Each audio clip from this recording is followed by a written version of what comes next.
ID. Now, you think you're someone who gets to hesitate when I give an order? Less than 2 minutes later, he had a gun pressed to the face of a black man, as if he were taking out the trash on the street, all because of skin color, and to him that was reason enough to be ready to kill. But this time, the man he targeted ended up getting the entire police department called directly by the Pentagon. Do you still believe justice in America is real? Which state are you in? Then ask yourself, if that had been your father, your brother, or you, how long would you have stayed silent? Malcolm Reddick drove slowly through a quiet neighborhood in northern Lakeside, where tidy lawns and maple trees lined the streets. The sky was clear, the sunlight soft, and jazz from the radio drifted into the crisp air through the half-open window. It was a peaceful Sunday, the kind he'd spend picking up sourdough for his mother and stopping by the park where she liked to read under a willow. He wasn't in a rush, dressed plainly in rolled sleeves and khakis,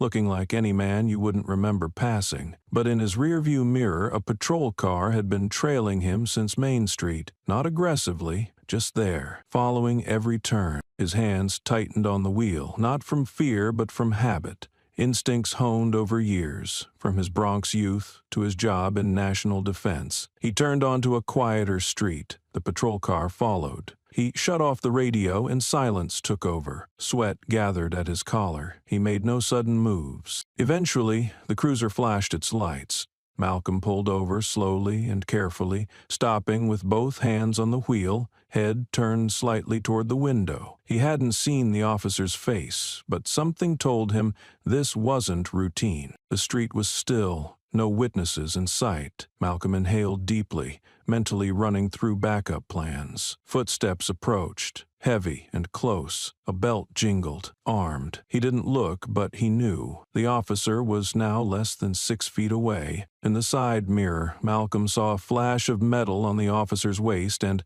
a familiar look, not one of checking, but of searching for a reason to act. He adjusted his shoulders slightly, feeling his heartbeat shift into a controlled rhythm, like a machine prepping for a mission. The footsteps drew closer, slow, heavy, intentional. This wasn't routine. It felt calculated and hostile. The officer stopped at the window. Malcolm stayed still, posture balanced, body under strict control. The breeze passed through the window like even the air was on edge. Then came the voice. "Let me see your ID." No greeting, no reason, just a cold command. Malcolm turned slowly to face him. The officer was younger, with a tight uniform and military haircut, but the hostility in his stare said it all. This wasn't about duty. Malcolm asked calmly, "May I ask why I'm being pulled over?" The officer didn't respond, just gave a contemptuous chin jerk. "ID, now." Malcolm moved carefully, lifting his hands slowly. He reached for his wallet, never breaking eye contact, and handed over his license and registration. The officer grabbed them without looking, eyes fixed on Malcolm, still searching for something else. That's when Malcolm realized the papers didn't matter. The officer wanted a reason. Travis Boone stepped closer, his face already made up. This wasn't about identity or law. To him, Malcolm's existence, confident and black, was a threat enough. Boone's hand rested near his waist, fingers curled over the grip of his gun, not drawn, not aimed, but positioned with purpose. It was a gesture meant to be seen, a message without words. "I'm ready." Men like him didn't rely on noise. Their threats came through silence and stare. "Step out of the vehicle," he ordered, voice low and hard. "Hands on the hood, right now." No shouting, just steel in his tone. Malcolm met his gaze. He didn't argue, but his pupils narrowed. Not in fear, but in recognition. This wasn't enforcement. It was a performance. Violence wrapped in the pretense of routine. "I'm on my way to work," Malcolm said, his voice unnervingly calm. "Why am I being stopped?" Boone gave a half smile, mouth moving but eyes staying flat. "I've got a hunch. And with you, a hunch is enough." The street around them stayed still, as if the air itself was listening. Two men. One moment, the thin line between power and control stretched tight. Malcolm moved slowly, raising both hands and stepping out of the car. Boone stepped back, his hand never leaving the weapon. Every inch of Malcolm's motion was tracked, not for safety, but for confirmation. Malcolm placed his hands on the hood, posture precise. In the car's side window, he caught Boone's reflection, and what he saw wasn't caution, it was satisfaction. The officer's boots struck the ground with controlled rhythm as he walked up behind. He stared at Malcolm's back like measuring it. Then came the bark. "Spread your legs, wider." Malcolm paused, not from confusion but from understanding. He knew exactly what this was. "What exactly are you searching me for?" he asked, keeping still. Boone's reply came without inflection. "Could be something illegal. It could be a weapon. Who knows with people like you?" Malcolm's voice sharpened. "People like me?" he repeated, not as a question but a challenge. Boone didn't respond. Instead, he stepped in closer and drew his gun. No sound, no warning, just the cold barrel aimed directly at the back of Malcolm's neck, inches from his shirt. "Do not move," he said quietly, "unless you want me to misunderstand." Somewhere nearby, a window slammed shut. No one was outside. No witnesses, no cameras. But Malcolm had already planned for that. In the right pocket of his shirt, where the fabric barely bulged, was a micro-recording device. Already live, transmitting. It had been on since the patrol car started following him. In seconds, the whole world would see it. The gun, the eyes, and the truth. Not justice, but a system revealing its fracture. The air around the car shifted, turning dense and heavy, as if the quiet morning had been sliced open by something cold and unseen. Malcolm stayed still, hands on the wheel, eyes forward, but even without turning he felt it. The breath outside the window had changed, slower, tighter, charged. Then came the click, soft but unmistakable, a gun leaving its holster. No warning, no commands, just the fact. Travis Boone now held a Glock in his hand. And Malcolm knew he hadn't drawn it to scare, he'd drawn it because he wanted to. The barrel hovered just inches from Malcolm's temple, pressing close to the window.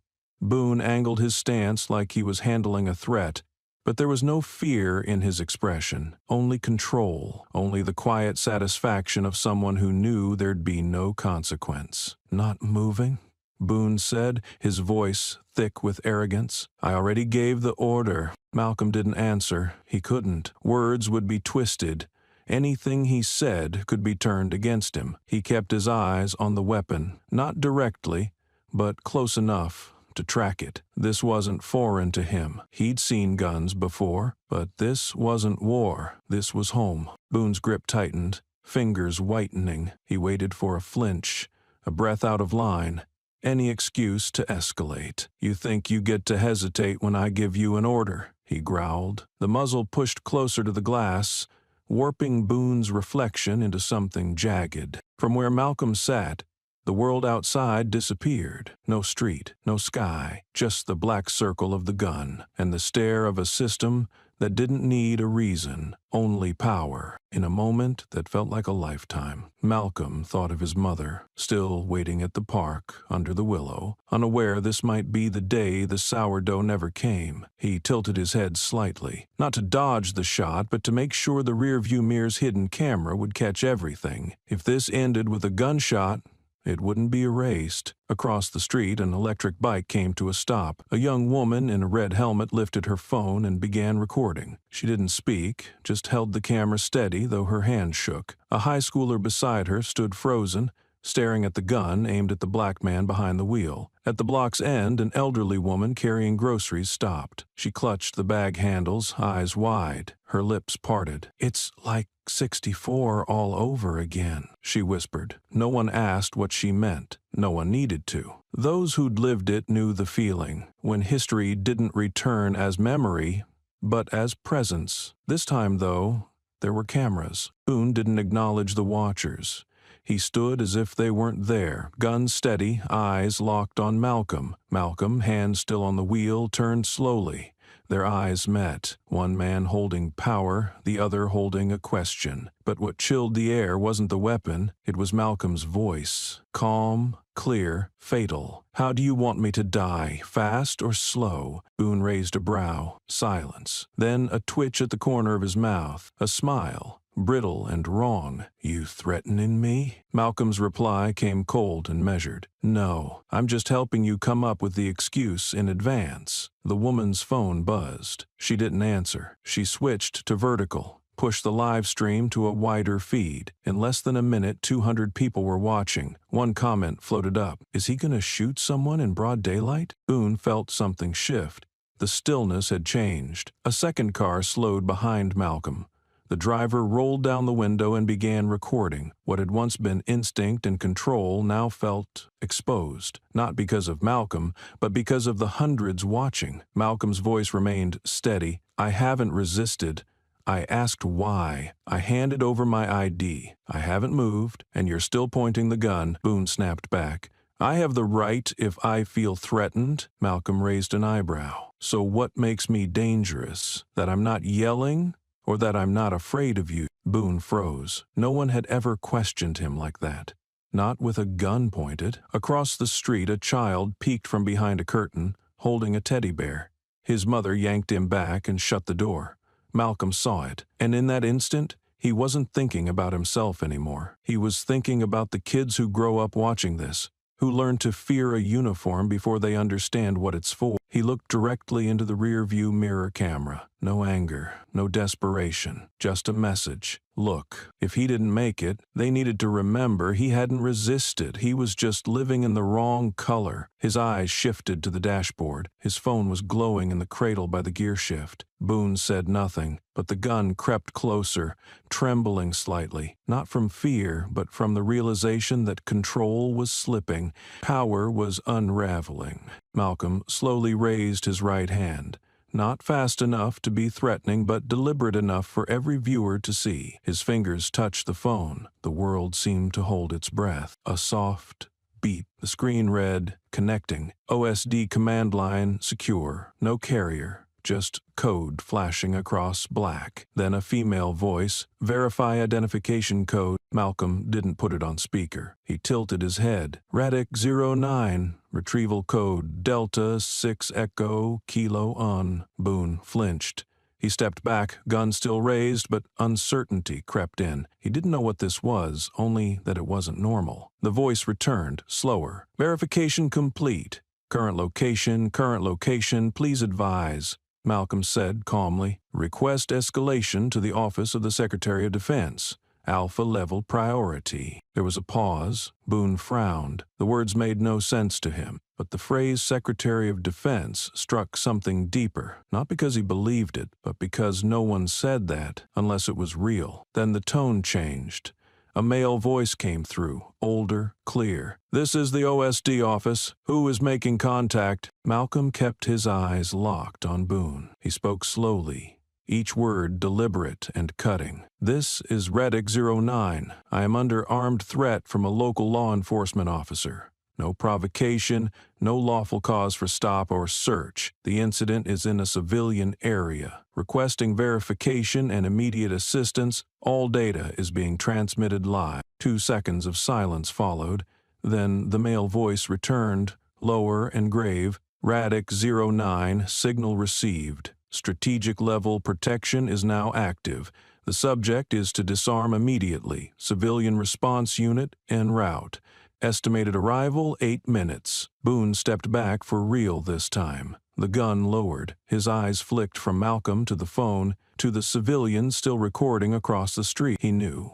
This was now beyond his control. No badge, no department could cover this up. Malcolm ended the call and slid the phone back into its holder. Nothing more needed to be said. The warning had been given. This time, it wouldn't vanish. Not with a phone call.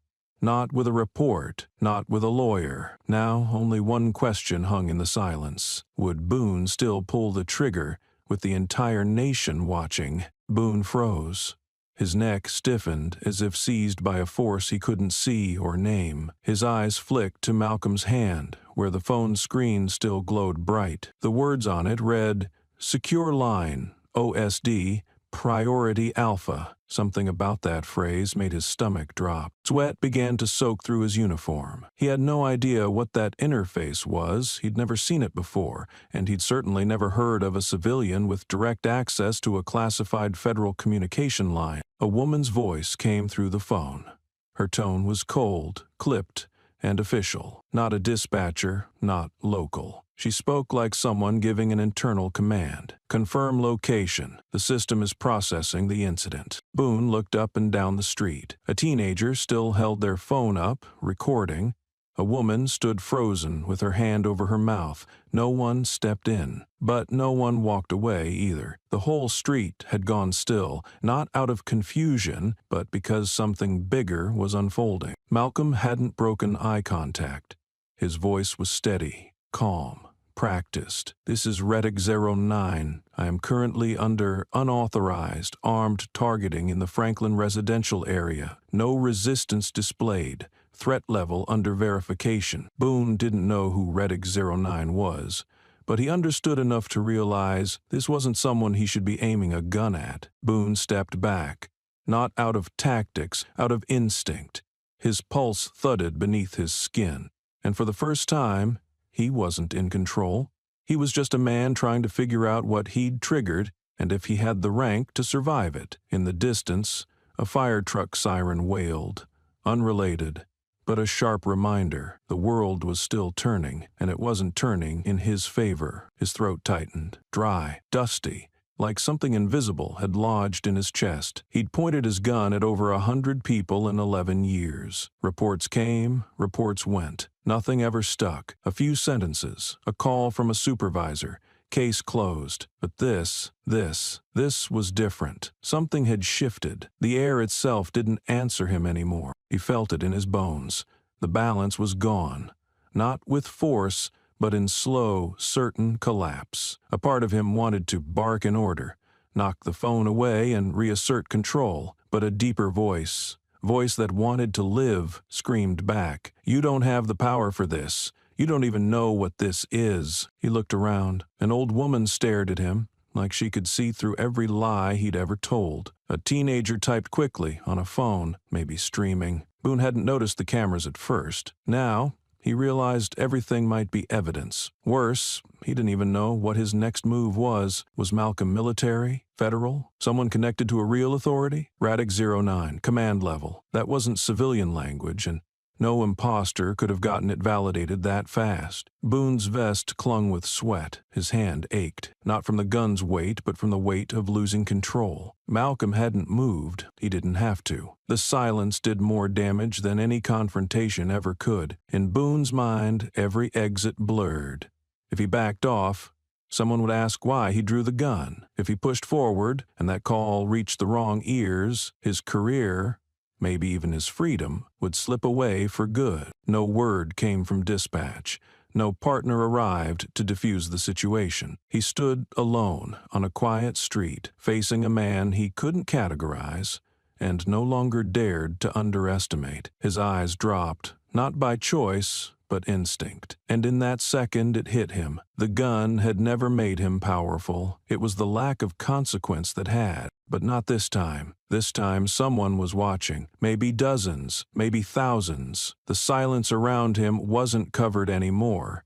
It was exposure. And for the first time, Boone felt fear.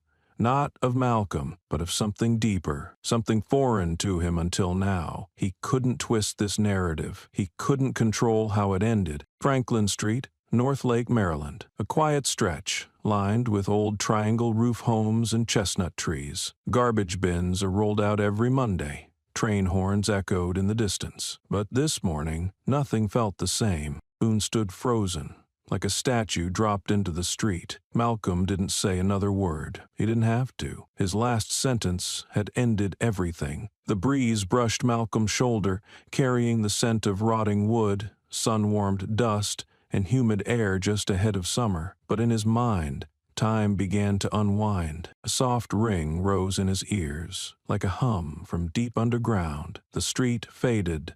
Memory pulled him backward. into the world of code names, encrypted calls, and operations that never existed on paper. He once wore a uniform, too, dark gray, silver insignia on the chest, folded neatly each night. He'd belonged to the Internal Threat Assessment Unit, a covert division under the National Security Council. No records, no listed title. His role wasn't to kill, it was to observe, profile, and when needed, authorize quiet removal of internal threats, even those wearing badges. Malcolm wasn't proud of that life, but he'd never regretted it. When fake files and polished lies shielded officers like Boone, his unit saw what others didn't. He had made people like Boone vanish. No sirens, no stories, but the job came with a price. The day his mother went alone to the grocery store, he wasn't there. He'd been chasing evidence and following protocol. The gunshot hadn't come from the target. It came from someone no one flagged, a private security guard hired by a third party. One bullet, of course, but not off target. Malcolm's mother dropped to the ground, clutching a loaf of bread. He never went back to headquarters. No resignation, no formal removal. He simply vanished from the system, like he had never been there. 2 years passed. No badge, no clearance, just instinct and memories that never faded. Now, standing beside the car, Malcolm barely noticed Boone anymore. His focus stretched beyond the street, past the glass reflecting the present layered over the past. He wasn't sure if he had left the unit, or if it had never really let go of him. No one had asked him to stay after his mother's death. No one came to the funeral. Just a nameless wreath. No questions about why a non-threat carried a weapon. No accountability. The system he once believed in didn't correct itself. It protected itself, and sometimes it created the very dangers it claimed to stop. Since then, Malcolm lived without titles, not as a spy, not as an advisor, just a man watching quietly, taking small jobs, avoiding headlines. He didn't seek revenge. He didn't speak out. He chose a different kind of justice, to show up exactly when and where the system hoped no one would, because that's how people like Boone spread, not loudly, but silently, in places no one noticed, except for him. Malcolm started moving again. No clear mission, just showing up where something felt off, or was about to. No one called him, no paycheck, but sometimes standing in the right place at the right time meant someone else didn't get slammed to the ground just for having the wrong skin. He once followed an Asian girl at a train station, being watched too closely by a security guard. From a distance, he recorded audio. When things crossed the line, he stepped forward, raised the old badge he never returned, and said calmly, "Would you like to explain this in front of a federal hearing?" He wasn't trying to bring down the system. He just refused to let it look away. If he held his ground, maybe someone else could step in. And sometimes that was enough to keep a life intact. He carried no weapons. When he walked away from the agency, he left the gear behind, not out of protocol, but principle. None of it felt like protection anymore. It felt like weight. He had no badge, no ID card, no lanyard with a seal. He didn't need others to know who he was. He only needed to know why he was there. Except the watch, plain, black, unremarkable. But inside it held the one line still open to the system, a silent call channel, encrypted and direct to national defense. He'd never tested it, never opened it, but he wore it every day, because deep down he knew one day it might be the only thing standing between someone and a bullet. Malcolm had faced men like Boone before. They weren't monsters, just products, shaped by fear, rewarded with power, and raised on the belief that pointing a gun at the right time meant no one would ever question them. But Malcolm didn't need a weapon to regain control. He didn't need to shout or explain himself. The moment the signal went out, the system Boone thought he was defending had already confirmed who Malcolm was. So when the barrel pointed at his face, Malcolm didn't flinch. He didn't look away. He stared into it, not as a victim, but as a man confronting the deepest fracture in a country that equates guns with justice. He didn't believe that. To him, justice didn't come from the barrel of a gun. It started when someone looked straight ahead and refused to lower their gaze. Because real power was never in the weapon. It was in the will to stand still, even when one was aimed at you. The Lakeside Police Department wasn't known for big cases or high crime. On Maryland's law enforcement map, it was just a quiet dot, not flagged for violence, not marked for concern, but it's places like that where cracks stay hidden. Travis Boone started like any other rookie. Application, selection, 6 months of training, then patrol in Lakeside's eastern zone, mostly black and Latino neighborhoods. His record looked spotless. No flags, no notes, no complaints. Until 3 years in. That's when his name first appeared in an internal report. A young black man, Roderick James, was arrested for resisting a lawful order. When his lawyer requested Boone's body cam footage, the department claimed a technical error. Roderick showed up in court with 7 stitches. The police chief, a former Army buddy of Boone's father, defended the arrest. The file was closed, no charges filed. Boone was promoted the next year. Then came 2 more excessive force incidents, 1 broken nose, 1 fractured wrist. No deaths, no investigations. The reports all read the same. Non-compliant subject, force required. Boone never apologized. He believed and often said off the record, if they don't know how to behave, they'll learn the hard way. Some officers questioned him, but no one spoke up. Boone had protection. His father was a former SWAT leader turned federal security contractor. His brother-in-law, assistant DA handling internal complaints. And his sponsor at the precinct, Lieutenant George Mazurs, a hardliner who once said behind closed doors, "The public doesn't tell us how to police. We know the streets." Boone never had to hide his behavior. He knew exactly where the line was and how to stay just beneath it. He rarely struck on camera, but when footage failed, when the lone witness was arrested for obstruction, and when every report came from fellow officers, there was no need to lie. Just reframe the story. Inside the department, they called him the professional line stepper, not admired for skill, but for consistency. He cleaned up. He got results, and to recruits he became a strange kind of example, someone who broke rules but never faced consequences. His shield wasn't built on truth, it was built on loyalty, to silence, to the internal code, to those who made sure the mess never saw daylight. Boone believed that loyalty would always protect him, until this morning, when his gun no longer made heads drop, when the man in front of him wasn't scared, just watching, calculating, when the call bypassed every chain of command and landed in the Pentagon's lap. Boone didn't know that the moment he stepped out of the cruiser, a signal had triggered a secure live stream, not to his precinct, not to dispatch, but to an encrypted network that officially shut down 2 years ago. At first, only a handful were watching, ex-Intel techs and old security hands. But within minutes, the stream hit internal defense channels, reached independent journalists, and exploded online with a single caption: "When power goes astray and meets the right person." In under 10 minutes, over 300,000 people had tuned in. Journalists, law students, veterans, survivors of abuse, and many who had never spoken out were now watching Travis Boone's every move. No commentary, no cuts, just a man, unarmed, not resisting, held at gunpoint in broad daylight. Boone had no idea. He still believed he was in control. Another routine stop, another write-up sanitized with "No serious incident occurred." He didn't know his every word, glance, and finger twitch was being recorded, dissected, and archived in real time. Viewers were already transcribing the footage. Others were pulling his records.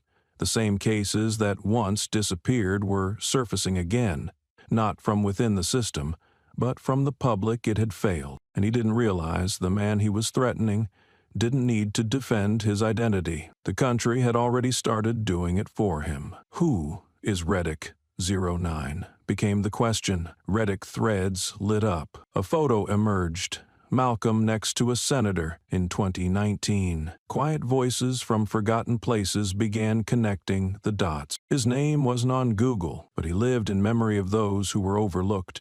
protected and warned by him. They were rewriting his file. Boone still thought he was the center, but the spotlight had already shifted to something bigger. How does a man like that end up at gunpoint on an empty street? And if it had been someone else, what would have happened then? Malcolm didn't answer. He didn't need to. His silence and his unshaken stare said everything. And across the world, hundreds of thousands watched what they'd never seen before. A black man who didn't resist, but refused to bow. When Boone tightened his grip on the Glock, no sirens wailed. But something irreversible had begun. It wasn't loud. It didn't come from the department's radio. It came from the kids. 4 blocks away, a group of high schoolers were eating lunch when one opened TikTok. His eyes widened. "Yo, look at this," the others gathered. On screen, a black man standing beside a silver sedan, hands on the hood. A white officer is pointing a gun at his head. In broad daylight, on a neighborhood street. Is this real? No clue, but the caption says, Reddick 09 activated. Start screen recording. They'll pull that stream. One kid hit record, another took screenshots. A girl in the center jumped on Twitter and typed, "Police are pointing a gun at a man who's not resisting. He just called the Department of Defense. Who is this guy? Who is he?" The hashtag, "Who is he?" was dropped at 11:37 a.m. By 11:52, it was a top 3 trending topic in the region. By noon, it hit a local news ticker. And at 12:08, Elijah Barrett, former Maryland senator and civil intelligence oversight member, retweeted, "I know him, and if that man just activated 09, whoever is pointing a gun at him needs to be investigated immediately." Then came the next wave, not from students, but from verified names, journalists, veterans, ex-intel officers, all sharing the video with blunt, unsettling questions. If it hadn't been him, who would still be alive? How many calls like this are never heard? How many Boones are out there right now? Franklin Street was still quiet, but no longer empty. People began to gather at the edges. A delivery driver, a student with a campus ID, a young mother pushing a stroller. No one shouted. No one rushed, but all of them did the same thing, lifted their phones and pressed record. The crowd grew, like a single organism driven by instinct. Stand still, witness, document, don't look away. A 10-year-old boy stepped out of a convenience store, holding an ice cream cone. He tugged at his mother's sleeve. "Mom, why is everyone just standing still?" She crouched beside him, glanced at Malcolm, then said softly, "Because sometimes standing still is how we protect." Boone felt a shift. It wasn't coming from Malcolm, it was coming from behind, from the eyes, the cameras, the quiet presence of people refusing to look away. He realized he wasn't just facing a man, he was facing a society waking up and recording everything. Malcolm stood beside the car. Boone stood across from him, only 10 feet apart, but separated by something far bigger. One world built on unchecked force, and another realizing silence was no longer acceptable. In the crowd, a blond boy in a shark T-shirt had clung to his mother. He stared at the gun, still in Boone's hand. "I don't get it," he whispered. "What is it, baby?" she asked. He didn't blink. "If that man gets shot, I'll never trust the police again." She froze, not in shock, but because she knew he meant it. He didn't need another viral video. Just this one moment was enough. She looked at her son, then at Boone, and finally pulled out her phone, then at Boone, and finally pulled out her phone and hit record. Emotion moved through glances. No one spoke, but the silence had shifted. It was no longer passive. It was resistance. A young woman stood 10 steps away, holding a handwritten sign, "We are watching." She didn't raise it, just held it at chest height, steady enough for every nearby camera to see, clear enough for a photo to go viral. An older couple stood arm in arm. The man, Jewish, whispered, "The last time I saw a man held at gunpoint in the middle of the street was in my hometown, 1972. His wife replied, "This time we won't let it end that way." Boone still hadn't lowered the gun, but the weight in his shoulders had changed. The confidence was fading. Malcolm turned his head for the first time, not to speak, but to look. He found a boy watching from a distance and gave a subtle nod. To the 12-year-old, that gesture spoke louder than words. "I see you, and I'm not stepping back." A breeze swept across the rooftops. The crowd held still, phones stayed lifted, the gun remained raised, and then, from the far end of the street, a black SUV rolled in, sleek, silent, windows tinted, engine smooth as breath. No one turned because it made noise. They turned because it didn't. The SUV stopped 30 feet from the scene. A few in the crowd stepped aside instinctively, not in fear but in recognition. This wasn't local law.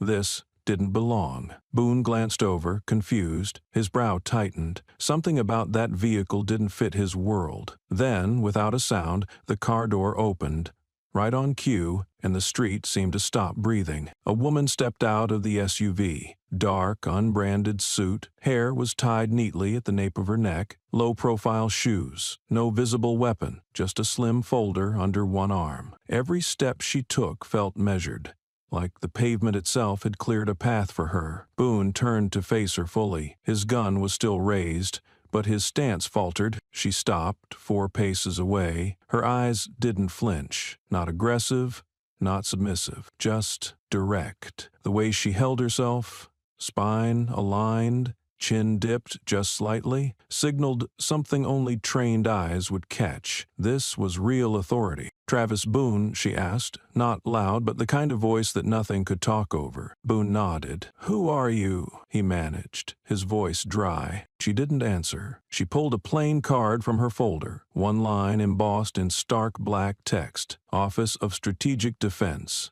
Access, Tier Alpha. Boone hadn't finished reading when she spoke again. "This location is now under federal supervision. I advise you to holster your weapon and withdraw immediately." Boone's lips parted, but no sound came. The crowd froze, and in that instant, everything he'd relied on, his badge, his rank, his network, shrank beside this woman's presence, because no one expected that when a cop pulled a gun on a man he assumed was powerless, the one who would stop him belonged to a part of the system he'd never even known existed. Boone tried to hold his composure, but the sweat on his forehead gave him away. He'd been watched before, by suspects, by superiors, by cameras, but never by people who didn't need credentials to silence an entire system with their presence alone. Then the SUV's rear door opened again.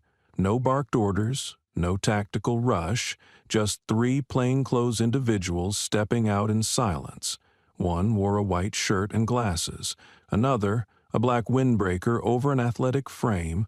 The third, a woman with short hair, a diver's watch, and the quiet posture of someone who'd carried weight most of her life. None offered names, none wore badges, but they moved toward Malcolm with absolute clarity, like they'd reached the final layer of a mission written long ago. At a federal command center hundreds of miles away, the live feed from Malcolm's wearable streamed without pause. His location pinged across 4 satellites. Audio tracked. Voice ID confirmed. Malcolm Reddick. Retrieval code R09. File status inactive, but never deleted. A senior official stood behind the analysts. Hands empty, voice calm. "Have we confirmed the identity of the contact team?" A technician answered without turning. "No confirmation required. That's the special post-action verification unit. They only surface when an R-level code is still active." The official didn't respond. He didn't need to. He knew the rules. People like Malcolm didn't wear name tags. They didn't represent departments. They existed at the last edge of the system, the final safeguard, the quiet, unacknowledged margin that proved the system wasn't completely broken. Not yet. Back on Franklin Street, the 3 agents didn't speak to Boone. Didn't even glance at him. They passed him as if he weren't there. And when they reached Malcolm, their eyes shifted. not with reverence or fear, but recognition, like people who understood the difference between silence and weakness. The woman with the diver's watch spoke quietly. "We're here to verify security status. Everything still on your terms?" Malcolm gave a small nod. No further words needed. The agents turned and began walking back toward the SUV. The crowd didn't fully grasp what they'd just seen, but everyone understood. This was no longer a traffic stop. This moment would ripple into case law, textbooks, and training manuals. The woman didn't follow the others. She held Malcolm's gaze, steady and unreadable, like a former colleague acknowledging what had been left behind. "Do you want to exit shadow status?" she asked. Her tone was neutral, but the question wasn't casual. It was rare and irreversible. If Malcolm said yes, his identity would be decrypted within minutes. His record, redacted for years, would surface. Every operation, every clearance, every classified act revealed. But if he said no, he would remain just a civilian. He looked to the crowd, then back to her. "No, let them think I'm just a civilian." It wasn't a humble choice. It was a calculated one, because if people knew what he'd once had the power to do, they'd fear him, not understand him, and fear never builds anything. Boone still stood frozen, gun in hand, watching the exchange without comprehension. All he saw was this: the man he tried to control was moving in a world he couldn't even enter. One nod from Malcolm, and the people who could erase him would vanish like they were never there. Boone had never felt so small. The pressure closed in, intangible but undeniable. No one gave Boone an order. No partner stood beside him, just a sea of eyes, cameras capturing the rhythm of his pulse. No one said, "Lower the gun," but he knew. If he didn't, this wouldn't be logged as a tense procedural error. It would be the opening slide in every future legal ethics lecture. He stepped back, just half a pace. The muzzle dropped. His fingers slid from the grip, and in that moment, the Glock, once his symbol of authority, was just metal in a hand that had lost its conviction. Without a word, Boone holstered the weapon. He looked at Malcolm. 3 seconds, but found nothing to cling to. No anger, no triumph, just quiet certainty. A presence that didn't ask for forgiveness because it had never been wrong. The crowd still stood. Phones trembled. Eyes burned red. No one could explain what had just happened, but they all knew something vast had passed through this moment and disappeared, leaving behind silence charged with meaning. A black man, unarmed, unmoved, shifting the balance of power with a single sentence. A woman wept, not from pity, but from witnessing something rare, justice that didn't wear a badge. It stood its ground, and from that moment on, people didn't record out of shock. They recorded so they'd never forget what it felt like when real power arrived and didn't ask for permission to exist. That afternoon, in a small dorm room in Colorado, Jalen Bryant sat at his laptop, preparing to write a paper on racial disparities in police response. It sounded academic, but for Jalen it was personal, etched into a memory he could never forget. 7 years earlier, at 15, he'd sat in the back of his father's car when they were pulled over for a cracked taillight. His father, Darius Bryant, a black engineer in Georgia, kept calm until a second officer arrived, claimed to be part of a special unit, and demanded a search without a warrant. When Darius refused, things escalated. A knife was found in the trunk, an accusation, a threat. Jalen remembered his father going still, not from fear, but from the impossible choice: fight and risk violence, or comply and lose everything. Then, someone stepped out of a nearby car. No uniform, a matte gray badge, just one line: "This is outside your jurisdiction," ended here. The officers backed down. 10 minutes later, they were gone. No names, no report, no trace. The man never explained. He just looked at Darius and said, "This time, you were seen. Next time, let someone else be seen." Then he vanished. Now, as Jalen scrolled through Twitter and saw the hashtag #WhoIsHe trending beneath live stream footage from Maryland, he froze. That face, that presence. At that moment, Malcolm looked into the camera. He didn't need proof. He knew. He posted a photo of his father by the roadside that day, captioned, "The man in this video saved my dad from a setup 7 years ago. I don't know who he is today, but I know this. He taught me never to stay silent. Who is he? Justice without permission." Within 3 hours, it was shared over 1,000 times. Attorneys began asking questions, old reports resurfaced, and more people were ready to speak because someone like Malcolm had once shown up and refused to look away. A user claiming to be a former federal employee replied to Jalan's post, "There's no such person in the public system. If he existed, he was encrypted, and if he was encrypted, don't ask further. Just know he chose to stand still when he had every right to disappear." That evening, in the dorm's common room, a friend asked Jalen, "Are you sure it's him?" Jalen didn't hesitate. "I don't need to be sure," he said. "He's the reason my father still calls me every morning." Elsewhere, in other cities, people began remembering not faces but moments, a quiet presence, an unexpected voice, a man who never left a name but changed the outcome, and slowly, a collective thought surfaced. Maybe all of us have been saved by someone like that, without ever knowing who. Jalen's post wasn't dramatic, no blood, no confrontation, just a blurry photo and one sentence. "Someone once saved my dad and never left a name." That simplicity made people believe.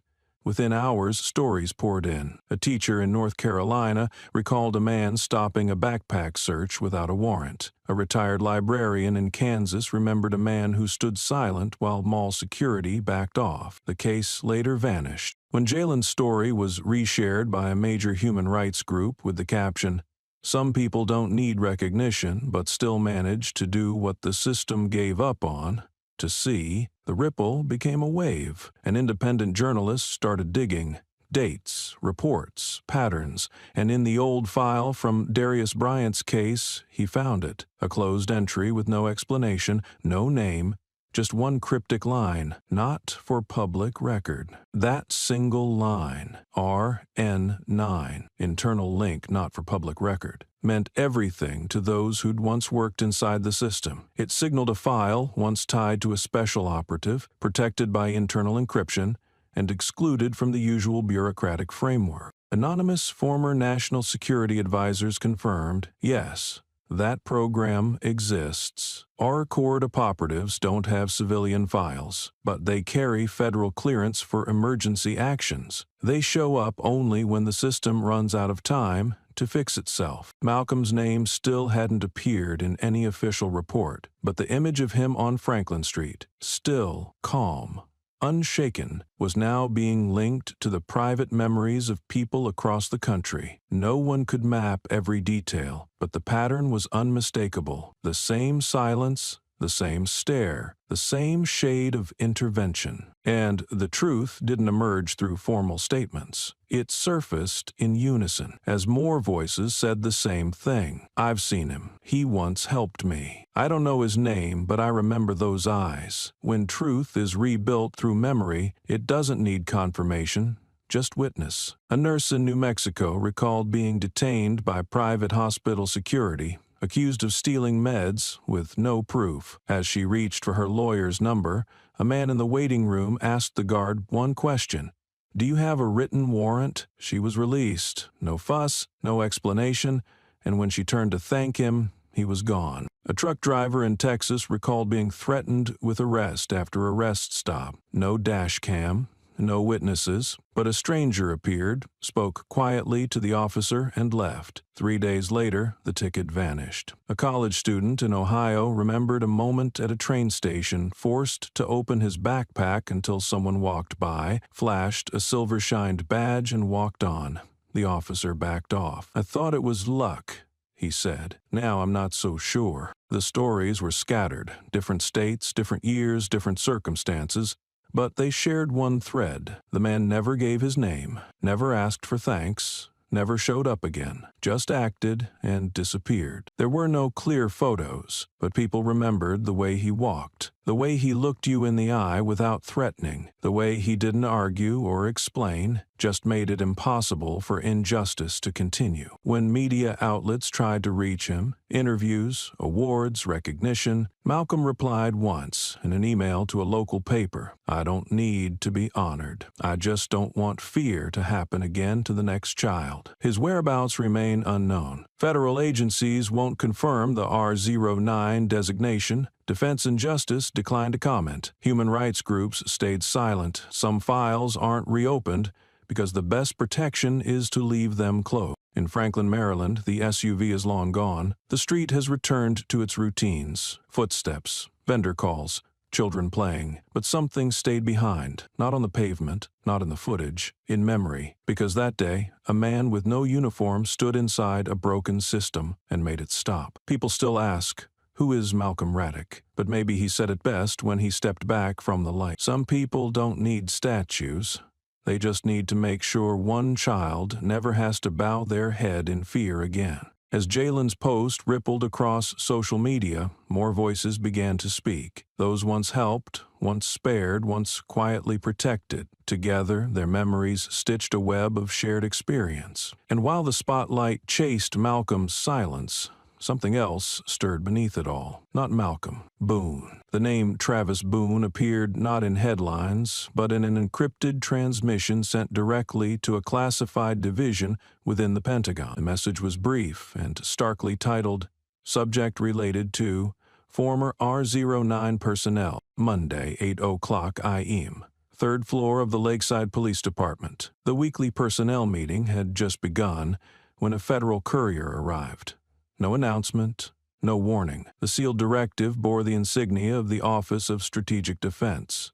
But the envelope wasn't addressed to Chief Christine Hartley. It was meant for a federal civilian liaison stationed within the region, someone most officers hadn't even known was present. No one asked questions. Not when they saw the seal, not when they realized the Department of Defense had just issued instructions to a local precinct. No one spoke about how a 7-minute traffic stop had triggered an internal federal inquiry with defense-level jurisdiction. They understood. This was no longer about policy. This had become national protocol. Chief Hartley, 18 years in her position, had never seen a memo without a return address or reply option. The language was stripped of pleasantries, just 2 lines. Personnel, Travis Boone, file no 2775-DX, deployed a firearm in a non-standard civilian context involving a subject formerly affiliated with an R-class encryption unit. Per Article 11C, Joint Regulations 6.4, immediate suspension of operational authority is required. Maintain administrative hold and transfer all case materials to the Post-Operative Response Division, Department of Defense. Hartley held the paper tightly, reading it again, not because she didn't understand, but because what unnerved her most wasn't the suspension. It was the clause itself. Article 11C didn't appear in any standard law enforcement manual. It was a military code, used only when the system determined a civilian agency could no longer contain the consequences of its own mistake. Clause 11C of the Joint Regulation isn't for civilians. It exists solely for one purpose: to be invoked when a law enforcement officer threatens or uses force against an individual formerly protected by the National Defense Intelligence Network. Even if that individual is no longer active, even if they've stepped away, even if they've vanished from every public system. That clause confirmed what could no longer be denied. Malcolm Raddick wasn't a victim. He was a former operative, linked to high-level national oversight, still tethered to an emergency response architecture most police departments had never even heard of. His silence wasn't a mystery. It was the final firewall. At 9:15 a.m., Boone was escorted into an isolation room. No uniform, no badge. He had surrendered it the day before. The room was bare, 1 chair, 1 camera, and a single sheet of paper on the table, a photocopy of the official Pentagon document. One sentence stood out, bolded in all caps. "Continued retention of Officer Boone may undermine internal confidence in the department's ability to regulate excessive use of authority." That line struck harder than any official reprimand. Boone had spent years walking the edge, audited, reviewed, warned, but never once named by anyone who mattered beyond his department. He didn't know people like this even existed. And now his actions had drawn the Department of Defense into a county-level office. That shift was irreversible. The name Boone was no longer a case of misconduct. It had become a precedent. The DoD memo was printed in triplicate, one for the chief, one for internal affairs, and one stamped top secret, not for city record. After that, a chill crept through the corridors of the Lakeside Police Department. The usual hallway chatter vanished. Coffee breaks turned quiet, and across every desk, in every low whisper, one question was quietly spreading. Since when does the military have the authority to tell police what to do? A Cuban-born sergeant leaned toward a colleague and muttered, "Police fall under the state. They've got no business suspending one of ours." Across the room, a young officer, just accepted into advanced tactical training, shook his head. The Department of Defense? That's a whole different level. They've never touched internal disciplinary cases. This is supposed to stay in-house. But the more they whispered, the more the room split. Because for officers who once believed their authority was the final line, this wasn't just a breach of protocol. It was a revelation, a reminder that power could be monitored, that even enforcers could be watched by a system that didn't owe them explanations. And that system had just stepped in without asking for permission. That afternoon, an emergency high-level command meeting was called. Chief Christine Hartley sat at the head of the table, her hands resting on a 3-page directive she'd read twice, but still hadn't fully absorbed. To her right sat a federal legal advisor flown in from the Regional Justice Office. He wore thin, black-rimmed glasses, salt and pepper hair, and the quiet posture of someone who'd walked through more bureaucratic collapses than most people ever read about. A lieutenant colonel finally broke the silence. "With all due respect, the Department of Defense doesn't have jurisdiction over internal misconduct. They can't suspend our people." The advisor didn't raise his voice. He simply opened a slim folder and spoke with quiet finality. "You're half right. If this were a typical misconduct case, the DoD wouldn't be involved. But Malcolm Reddick wasn't just a civilian. He was a former strategic-level operative in an encrypted unit under the Office of Strategic Defense. Silence spread like a held breath. Then he continued, "That status places him under post-operational protection, which means any unauthorized threat to his life can be classified as an internal security risk. In such cases, the Department of Defense doesn't need DOJ approval. They can act, and they did." He looked around the room. They didn't intervene because he's a civilian. They intervened because he once had the clearance to step into your system and make it stop. At the far end of the table, an older inspector finally exhaled. He looked down at the document in front of him, where one line now felt heavier than paper. "Temporary suspension of operational authority due to breach of post-intel security boundary." Outside, the sun blazed down, but inside the meeting room a different chill had settled. The police were no longer the final authority. Boone, who once declared, "We are the front line of the law," now stood at the edge of a system he'd never imagined. A system where officers weren't in control, but under review. He made calls, spoke with his supervisor, reached the union. All he got were clipped responses. "It's above our level. The receiving unit doesn't operate within civilian systems." He understood what that meant. He'd heard of units like this during training, always as a rumor, never as a personal threat. And now, it wasn't his badge that mattered, it was the people watching who didn't need one. The hearing summons had no sender's name, just a seal. Joint 17, Joint Oversight Response Syndicate. The notice read, "Use of force against a former Defense Intelligence operative. Attendance mandatory. Legal counsel may be present, but may not speak." Boone read that last line 3 times. Not permitted to speak. Once a man who shouted orders in briefings, now just a subject being studied by people who didn't need to explain themselves. Chief Hartley met with him in private. Her voice was flat. "I can't protect you anymore. And what scares me isn't what you did. It's how many times you did it without anyone knowing." Boone said nothing. That night he sat in silence.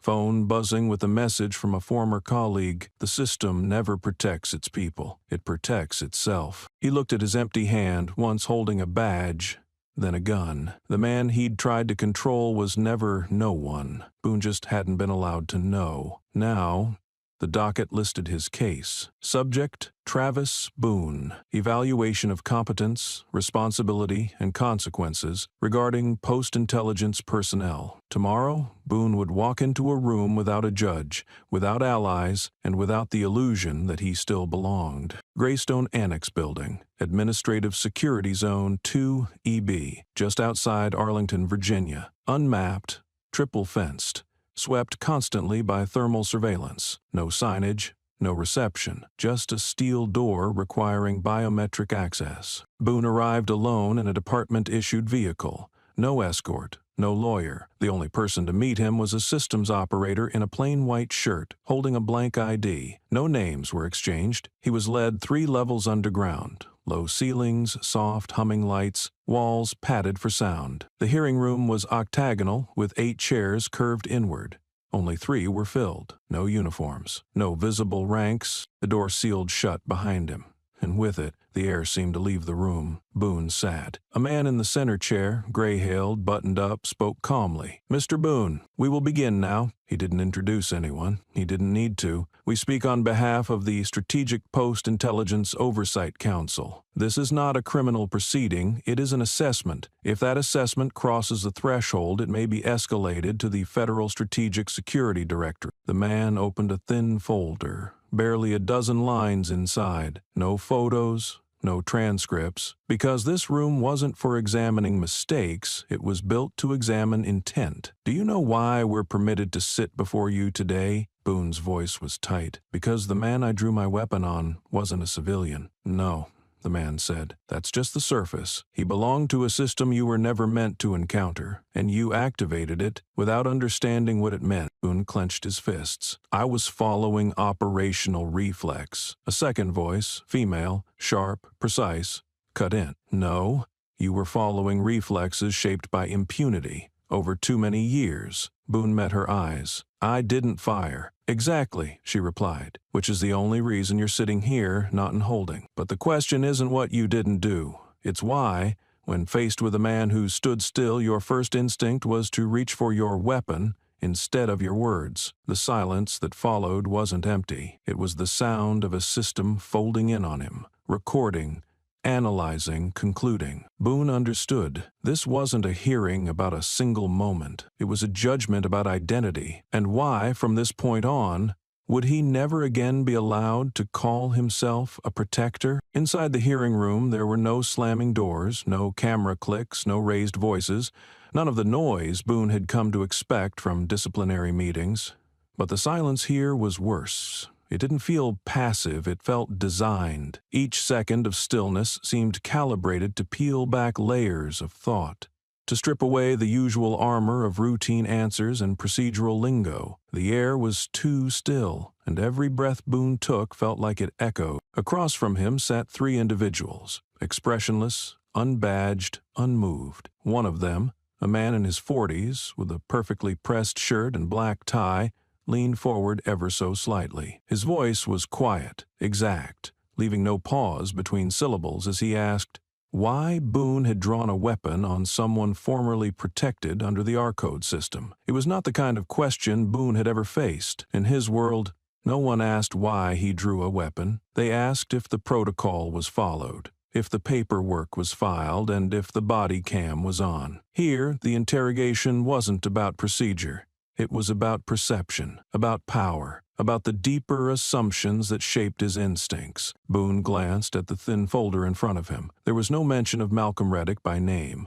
only a line in faint gray ink. R09, inactive status, strategic archive lock. He tried to answer. He said he didn't know who the man was, that he saw someone not complying with a stop order, and, in his experience, that was suspicious behavior. But the man across from him tilted his head, not in disagreement, but in dissection, then asked again, what made someone suspicious? Was it the slowness of their response? Or was it Boone's failure to recognize that he was confronting someone who once held cross-agency clearance and access to systems Boone would never be allowed to see? Sweat formed under Boone's collar, his palms pressed into his knees. The woman seated beside the man spoke next, her tone clinical. She asked what Boone's first reflex was when he encountered someone who didn't fit his mental model of normal. Did he call for backup, issue a warning, maintain space, or did he, as he had on Franklin Street, reach for his weapon without waiting for context? Boone didn't answer. He couldn't, not because he didn't know, but because he now understood any answer could be algorithmically cross-referenced, matched against patterns, data sets, and biometric markers. He wasn't there to testify, he was there to be mapped. That realization hit harder than anything he'd faced in a precinct. Nothing he said would defend him. His words were data points, behavioral markers. His logic, posture, and hesitation all being measured against a system designed not to punish individual missteps, but to identify systemic risk. Boone felt it, suddenly and fully, the unfamiliar weight of being the observed, the assessed, the one under surveillance, not in control of it. A new emotion crept into his chest, cold and quiet, the feeling of being the variable, not the constant. He turned his head toward the one-way mirror. He couldn't see anything through the glass, but he knew something was there, watching, logging, recording his micro-expressions,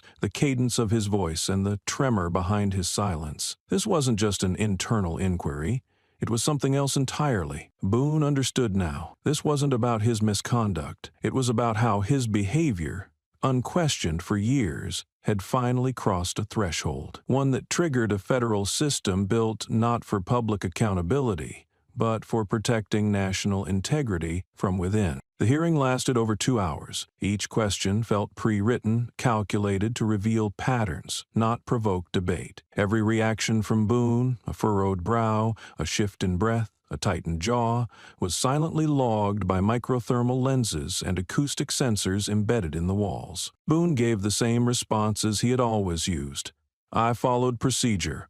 Subject was unidentifiable. No clear indicators of agency affiliation. In his old world, those phrases might have cleared him, might have even earned praise. But here, no one debated guilt. They measured threat, and the threat was habitual, how easily he reached for a weapon. When it ended, Boone was dismissed through a rear door into a sterile hallway. He looked back once, toward the room where he had once stood for law, now labeled a subject under long-term risk assessment. Then he walked on, unsure of what part of himself remained intact. Inside, the 3 evaluators stayed seated. The woman in the black suit opened her laptop and began the hearing summary. She didn't consult the others.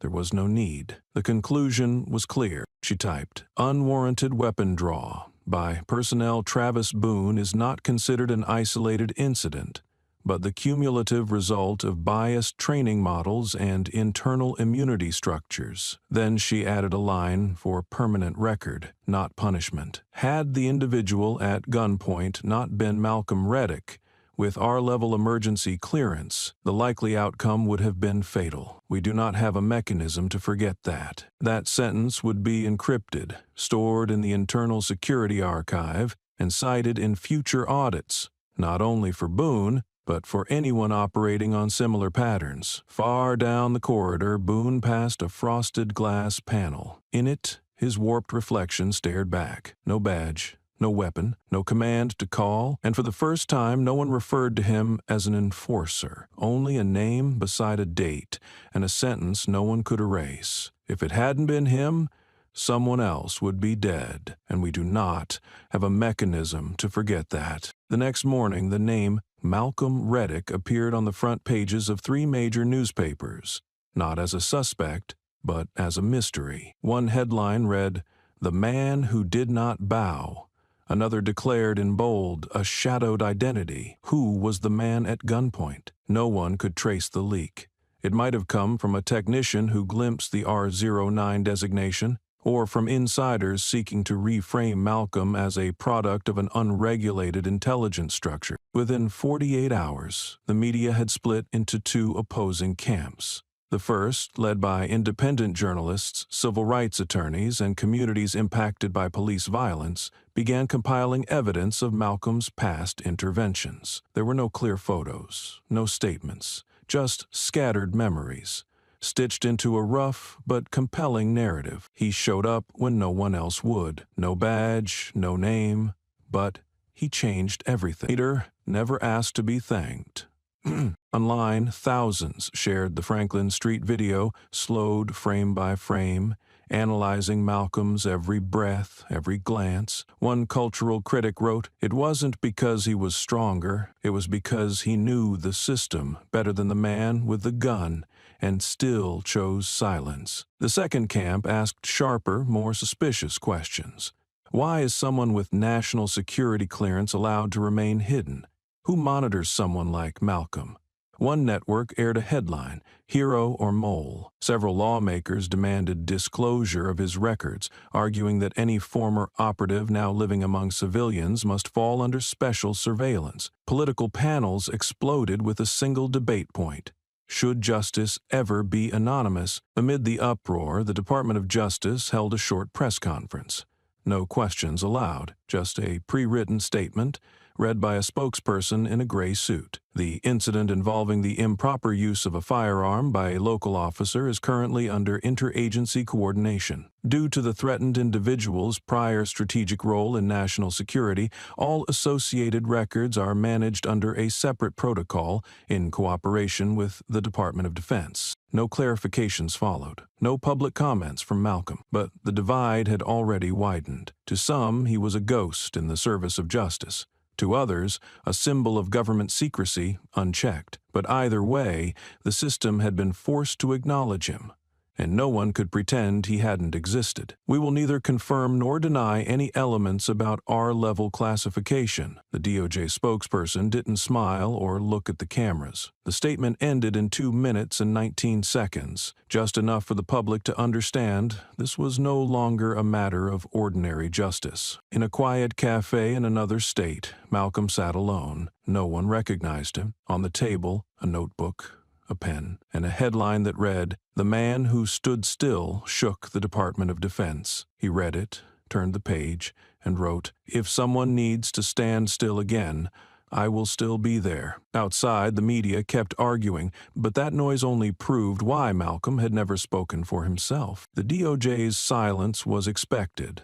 Insiders knew coded vagueness meant action was happening above public jurisdiction. But pressure was building. 3 days after Boone's hearing, Senator Rebecca Langley stood in session. "I don't oppose protecting former operatives or stopping police abuse, but the public deserves to know why the military intervened in a civilian matter." Her words went viral. "Why did the military intervene?" became a trending meme. That same day, 3 members of Congress filed formal requests for a public hearing. A source inside the Oversight Committee confirmed this would be the first time in over 2 decades that military and civilian investigators would be forced to explain their overlap on record. Online, a different form of protest took shape. Visual artists released digital posters of Boone with his gun drawn, reimagined in symbolic settings. One caption read, "You don't need to shoot to be judged." Another, "Cognitively unfit for risk assessment." One user posted,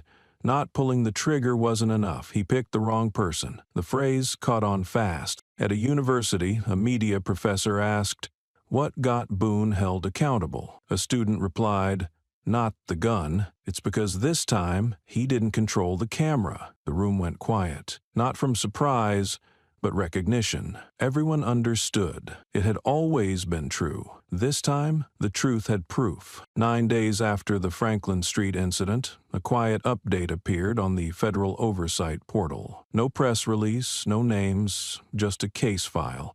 JCI 42 Reddick, and a single line, "An Interagency Commission for the Investigation of Unregulated Use of Force Within Law Enforcement Systems," has been established under emergency directive. Its task? Review how abuse of power can occur when national security and local policing collide. Observers knew what it meant. This wasn't just a commission, it was the government's first official acknowledgement of a structural gap between civilian law enforcement and federal oversight. A DOJ source confirmed Boone wasn't charged to preserve institutional stability. What matters now isn't the man, it's the model. The 7-member commission includes DOJ officials, 2 civilian police reform experts, a retired military officer, and 1 person with clearance to review our code records. Housed in Arlington's secure zone, Meetings are closed to the public. Reports will be released in stages. Congress quickly split.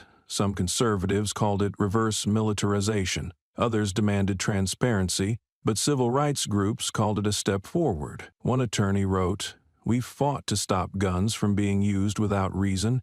Now we fight for something else.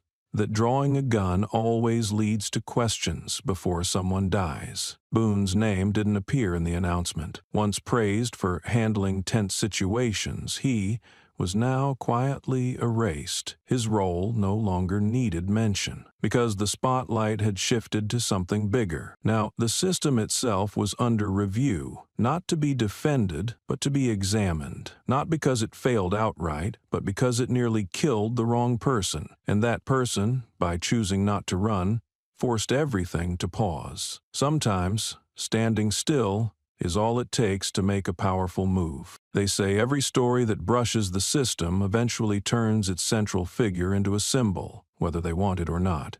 For Malcolm Reddick, that moment came quickly. 3 days after the commission was announced, over 200 interview requests flooded in. Major networks, viral channels, and talk shows all pleaded, "Say something, just one sentence. The country needs a voice." Malcolm gave none. He didn't delete the messages or send polite refusals.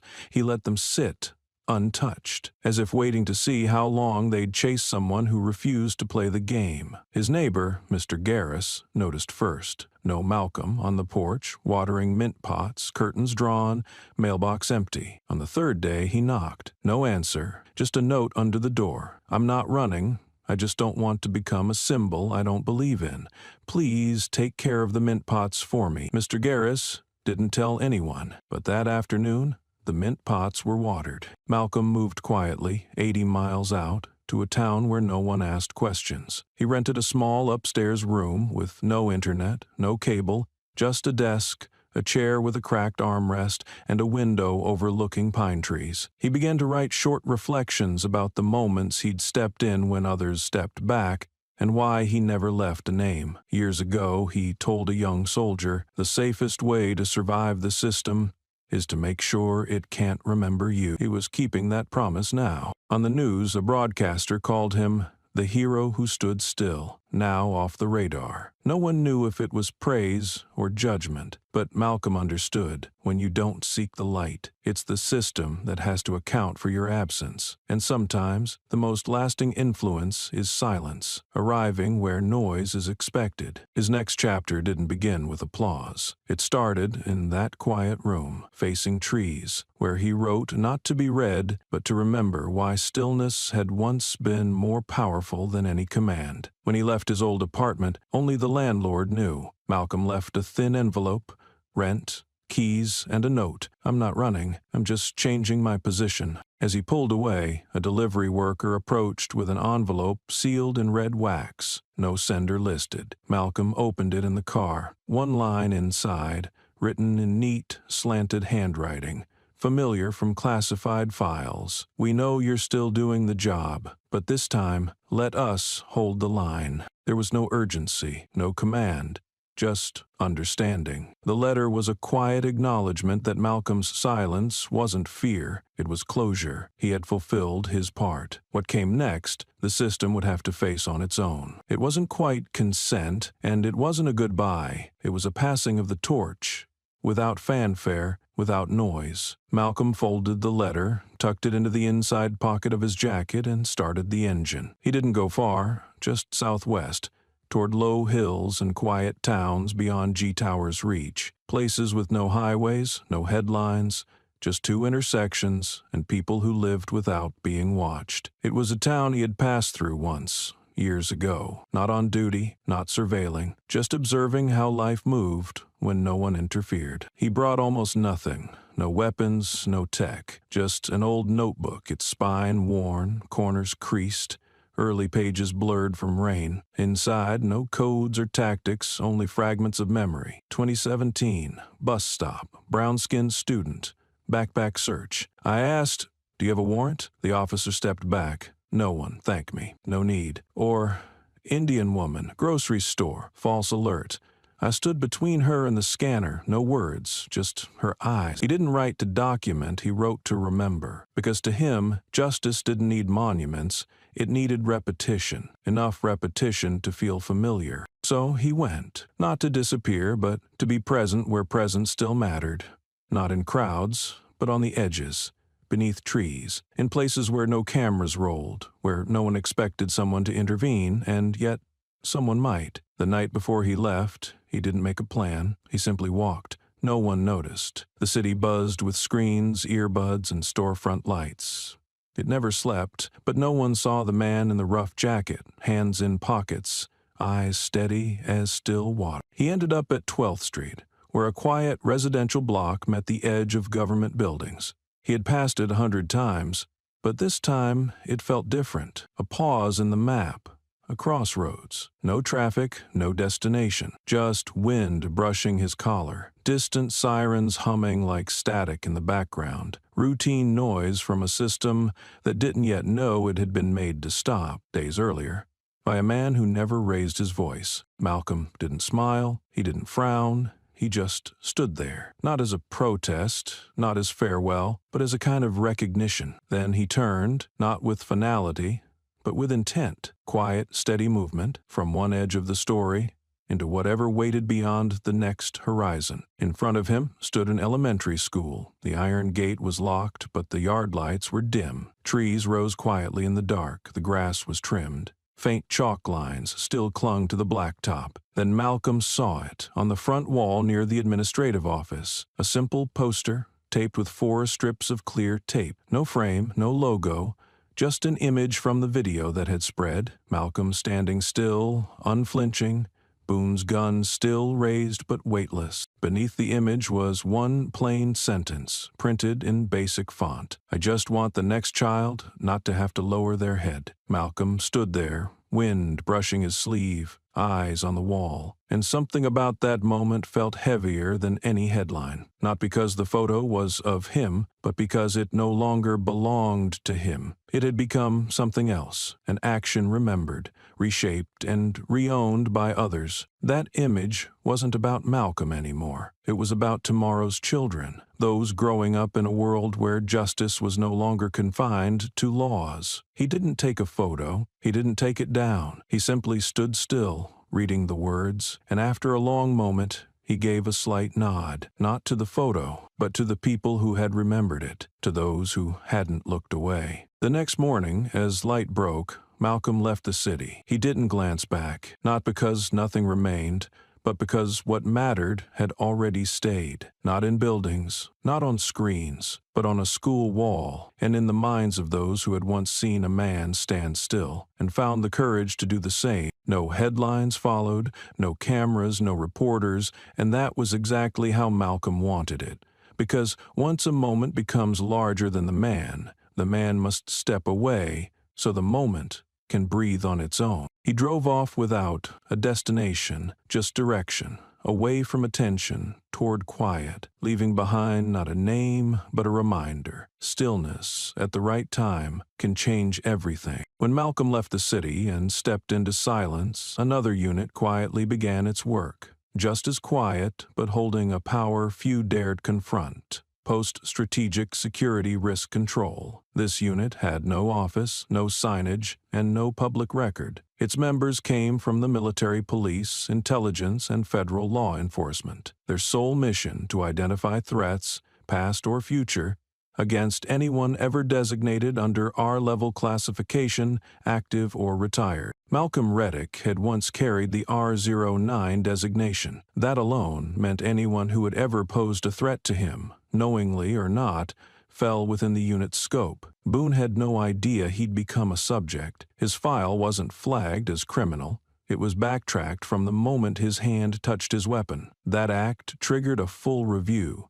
Not just the Franklin incident, but patterns, use of force cases, internal-only incidents, and suspicious reports long buried. A rapid query through the internal federal archive surfaced 4 cases, all eerily similar. People of color, no prosecutions, no solid documentation. A 2016 stop of a black college student for vehicle misidentification with missing dashcam footage. A 2017 detainment of a Latina woman outside a store, accused of theft. No items found, no footage.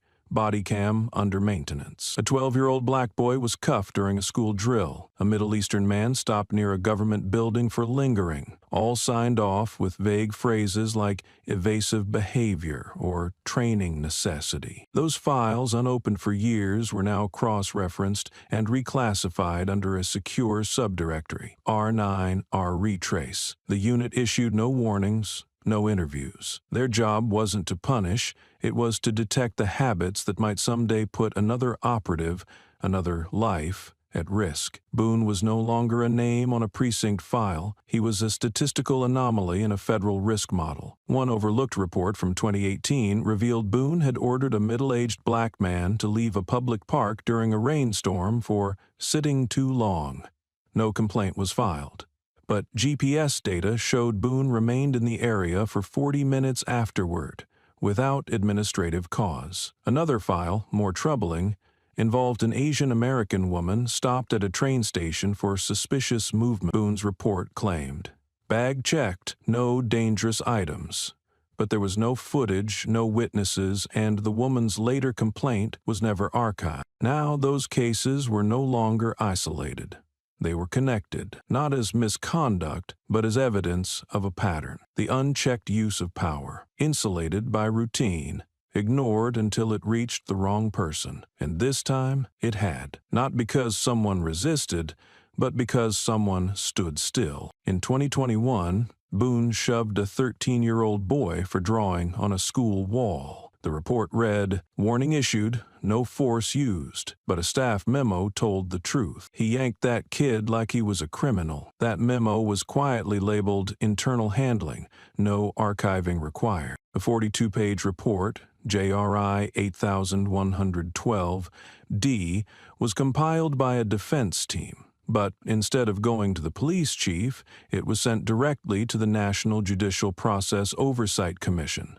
No one in the department saw it. This bypass marked a shift. For the first time, a military file went around local authorities altogether. On the final page, request commission review systemic risk if such violations continue to be shielded by internal structure. Boone was no longer the focus. The cover-up mechanism was. Retired Judge Richard Meeks ordered a review of all closed cases lacking outside review. Soon after, a 2019 video surfaced, blurry but clear enough. Boone confronted a black teenager reading by a lamppost. "This isn't a hangout for your kind," the boy replied. "I'm just reading, sir." Boone grabbed the book and shoved him hard. The boy fell. No threat, no reason, just power misused. The video leaked anonymously. No intro, just a caption. For anyone still wondering why the system can't stay silent anymore. It went viral. Hashtag, "That was me too." People began posting, "I was searched without cause. I was that kid.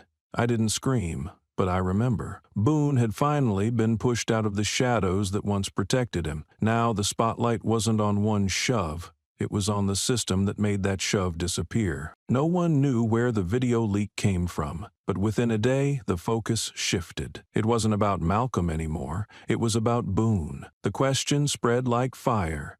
How many times had he done this before? The answer didn't need evidence to be chilling. More than once. The hashtag, "That was me too," became a flood of stories once buried under "handled internally." A woman wrote, "At 14, I was pushed off a step by a cop. He said I had no reason to be sitting there. No one questioned it. I still remember his eyes, calm, like he thought he was the law." A man posted, "Boone stopped my friend for walking too slow in a hoodie. We said, at least he didn't hit him. But now I see some things hurt more than a hit." Mainstream media couldn't ignore it anymore. An editorial in the Washington Herald wrote, "The confrontation between Boone and Malcolm wasn't the first, just the first one we saw." That quote became the title of a viral podcast, "The First Time We Saw It," chronicling how truth becomes visible only when systems lose control of the narrative. In one school, a teacher showed the clip during class. She stopped it after 10 seconds, then asked, "Has this ever happened to you?" Half the students raised their hands. That moment wasn't about outrage. It was about recognition. Everyone had seen some version of that shove before, just not on screen, until now. This time, there was no room for misunderstood, no room to say no evidence. The video lived everywhere, downloaded, mirrored, and shared, and the world couldn't pretend it hadn't happened. Boone didn't just push a child. He reopened a wound society had told itself was healed. People stopped asking what Boone meant to do. They asked, who let this happen for so long? And more painfully, how long have we been quiet just because no one stood still? The answers, long buried, had already begun to surface. When the video of Boone shoving the boy went viral, and "That Was Me Too" ignited a nationwide reckoning, what shook the system most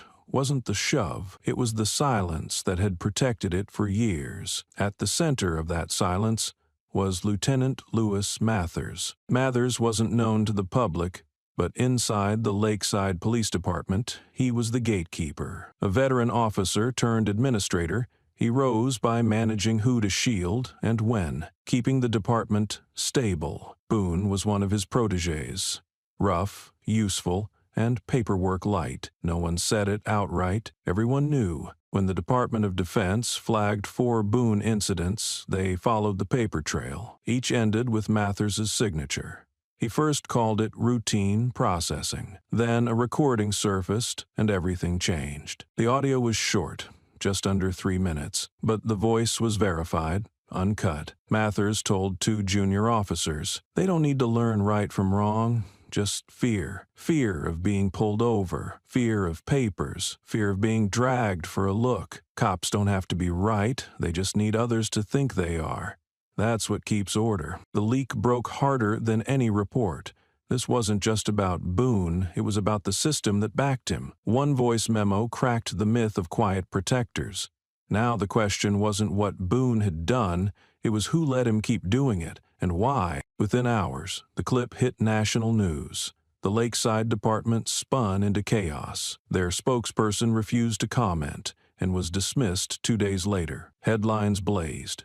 Lieutenant Mathers sign off on over 80% of complaint files, now under investigation for report tampering and misconduct suppression. As the fallout grew, younger officers who had never spoken out began filing quiet transfer requests. One anonymous administrator told reporters, "We used to think he kept order.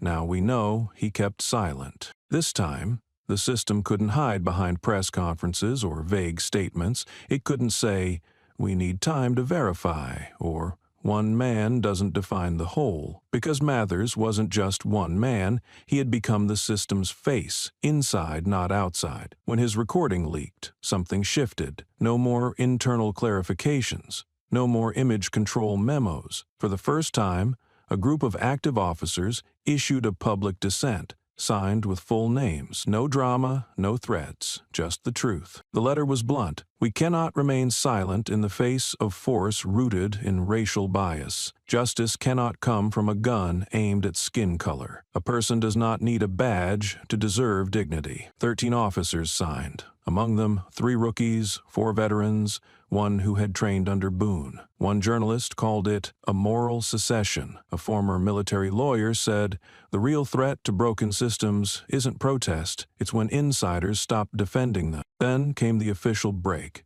River Ridge County's DA issued a statement. "Based on interagency investigation and corroborated surveillance, we are charging former officer Travis Boone with armed threat, violation of federal civilian security laws, and abuse of authority in an organized capacity." 3 days after Boone's indictment, a strange quiet settled over the media. No more footage of him leaving precincts, no live stream rants, no donation links, just silence and questions. But this time, the questions weren't about Boone. They turned inward toward the system that made him possible. At the Federal Ledger, a newspaper long cautious of criticizing power structures, The front page headline asked, "Why would someone who once served in national defense not trust the system enough to protect him?" The subhead followed, "We've seen guilt, we've seen heroes, but we've yet to ask, why did someone like Malcolm Reddick choose silence over the very system he once..." On a political talk show that afternoon, the usual buzzwords, bad apples, police culture, gave way to a new phrase, the trust gap after service. A former security advisor said, "If a man with strategic clearance must press an emergency call button just to survive a traffic stop, the fault is not his. The fault is a system that taught him. No one else will stand up unless he does." The quote struck a nerve. It appeared days later in Civic Republic Weekly, in a long-form piece by Pulitzer-winning journalist Helena Cho. She wrote without outrage, without praise, just clarity. Reddick was not a ghost. He was part of a behavioral risk unit, trained not to be seen, but to act when the system broke down and then disappear. People like him aren't built to be public heroes. They are built to intervene, quietly, effectively, then leave. Then she asked the question that no one else had. If someone like that, trusted, trained, prepared, chose to leave, to reject recognition, to hide, what convinced him the system would no longer protect him? The article was shared widely, not because it shocked readers, but because it asked a question no one could ignore. If the day comes when I'm under threat, who will step forward? The focus had shifted. It was no longer Boone. It wasn't Malcolm. It was everyone still inside the system, suddenly unsure of what it would do if they needed it most. That same weekend, amid the media storm, an unexpected move shook Capitol Hill. Senator Julian Abrams of Oregon, a former prosecutor and longtime skeptic of sweeping police reform, submitted a formal request for a full review of police academy training structures. He didn't mention Boone. He didn't mention Malcolm. Instead, he asked, "Are we training officers to uphold the law or to believe that control comes through violence? Do our manuals, our trainers, our language signal that authority comes from a weapon, not from rights? If so, this isn't failure. It's an invisible pact, signed silently between the system and its worst habits." At the same time, the National Strategic Security Forum, silent until now, quietly updated its homepage with a single paragraph. No press, no praise, just confirmation. Malcolm Reddick was personnel under designation R09. He completed service with honor under Clause 34.2b. He no longer holds access to classified operations. The emergency response was triggered per established risk protocol. No labels, no hero talk, just a clear message. He wasn't a fraud, he wasn't self-appointed. He had once been part of the system until it gave him a reason not to be. And then there was Boone. Once, Officer Travis Boone was the name used in local headlines for years,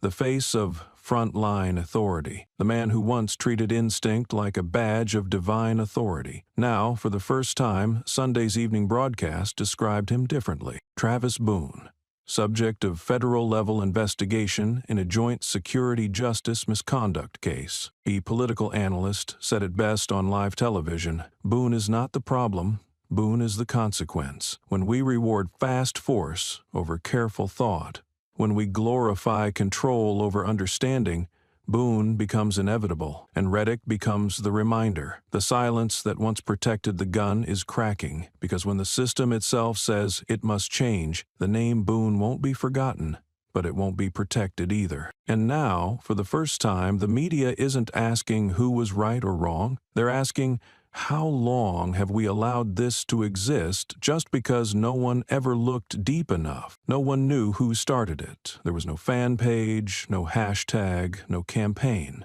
Just a private chat group on an encrypted platform where anonymous names quietly shared fragments of memory, moments once buried, once believed unimportant. They didn't call themselves the saved. They didn't call Malcolm a hero. They simply called themselves the ones who saw him stand still. At first, there were just a few. A middle-aged man wrote, "I once sat across from him in a military personnel support room in 2015. I was about to resign due to internal harassment.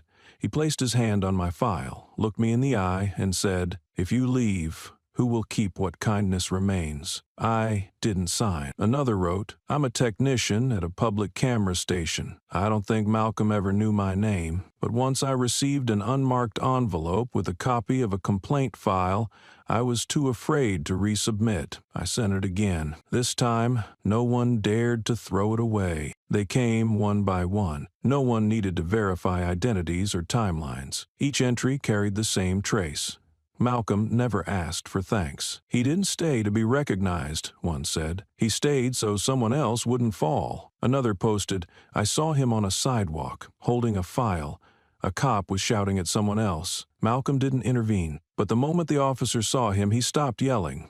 That was enough. These people didn't demand a policy. They didn't call for marches or investigations. They didn't ask for justice in the traditional sense. They just spoke. Because when all the hearings faded and all the headlines thinned out, what remained were not just the systems or their failures. What remained were people. People who had, for a flicker in time, seen someone refuse to turn away. Then came the girl. Her name showed only a single initial, K. Her message was short, quiet, but after it appeared, the group went silent for minutes. "I was 20 that year," she wrote. "Dropped out of school. Every time I went to the train station, I trembled from the stares, from the hands that searched my bag when I wouldn't meet their eyes. And one day, he was there. That day, at the suburban transit stop, I was held. No reason given. He didn't ask if I needed help. He just stepped in, stood between me and the person searching. No yelling, no badge, but the other person stepped back. I didn't know who he was, but the next day I went back to class, and today I've graduated. Not because I was strong, but because he stood there, right when I was about to break. No one replied right away. No reactions. But someone reposted her message with a quiet echo. If he hadn't stepped into that train station that day, I wouldn't have made it back to school." The group pinned a new line at the top. Those who managed to stand once had someone stand before them. And when someone who once lived in the system's shadow becomes a light in someone else's story, that kind of kindness doesn't fade. It carries forward. One night in mid-October, when the chat had gone still, a new message appeared. Not from any familiar handle, just 2 letters, DOC, maybe a call sign, maybe a unit. The message was brief. "I used to think only those who carried guns could be called heroes. I used to be that person, but now I know sometimes to be a hero you just need not to raise a weapon." No replies, no emojis. But someone quietly added that line to the group's description, a quiet etching. Days later, the group made a decision. They would write a letter, not for the press, not to campaign, not to demand justice or build monuments, just a thank you. They wrote it together, sentence by sentence. Some left memories, some just added lines like, "We are not victims, nor are we witnesses. We're just the ones who might have stayed silent if no one had stood in between." Another added, "We don't know where you are, and we're not sure you'll even read this, but if you do, know this." Someone refiled a complaint, stepped through fear, kept their job, because they knew. Even once, someone didn't look away. They didn't sign their names, just closed with, "From those who once thought they were invisible." They sent it to a secure mailbox run by a nonprofit with past military links.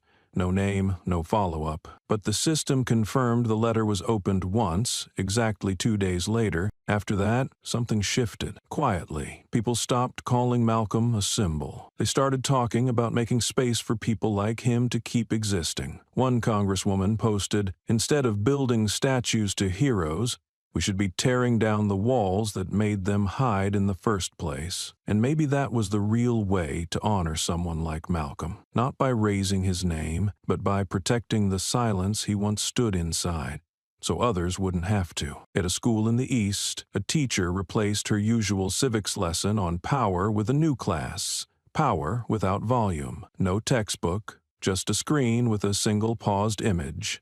Malcolm, standing still. Across the country, at a suburban train station, someone taped a note to a glass wall. It had no name, no symbol, Just one line handwritten in black ink. "We don't need to know who you are, only this, that you were here, and because of that, we're still here." 3 months after the incident on Franklin Street, as the hashtag #ThatWasMeToo quietly faded from trending lists, something once thought impossible landed on the floor of Congress. Bill Code H.R. 29-11, introduced by a bipartisan group, bore no slogan, no grand title, just one line: "No one shall draw a firearm without a verified threat, and every instance of drawing a weapon must be traceable in real time through an interagency review system." The bill didn't target guns. It didn't call for disarmament or defunding. It asked for only one thing: that each time a hand touched a holster, it left a trace. A conservative lawmaker even voiced support, stating, "A gun is a tool for protection, but if each time it's drawn it is not accompanied by the question why,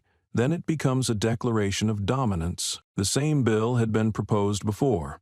It failed, called unrealistic, too expensive, disruptive to reflex. But this time everything had shifted.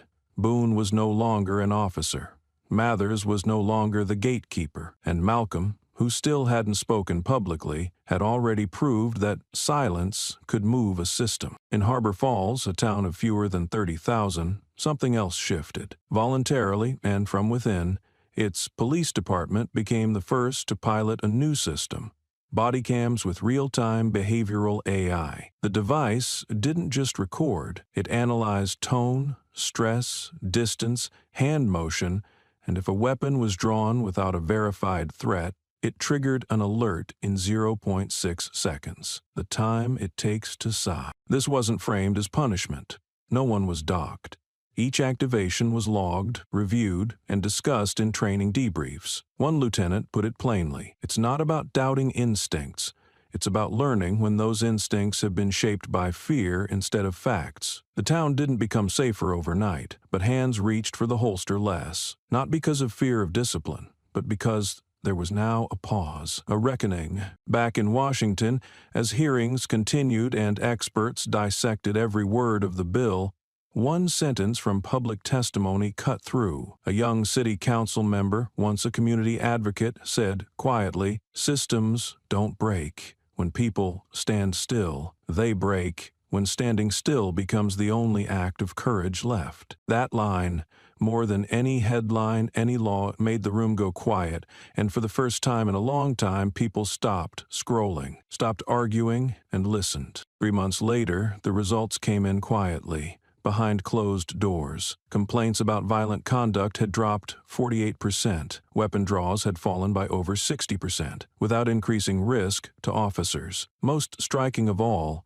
direct trust between residents and police had risen 35% in just 60 days. No one expected Harbor Falls to change a nation. But something had shifted, something that didn't need data to be felt. When a system begins questioning itself before the people have to... That's a beginning. At a press briefing, one of the 13 officers who had signed the internal declaration supporting Malcolm was asked what he thought of the AI body cams. He smiled without defensiveness. "I'm not afraid of being monitored.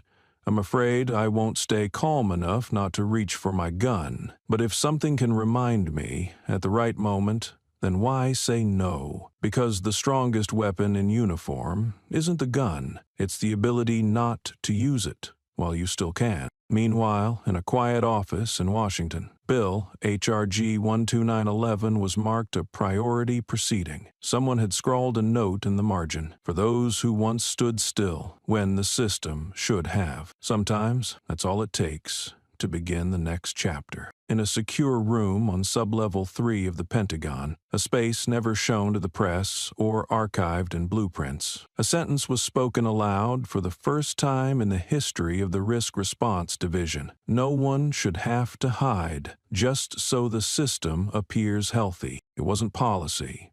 It wasn't a call to action.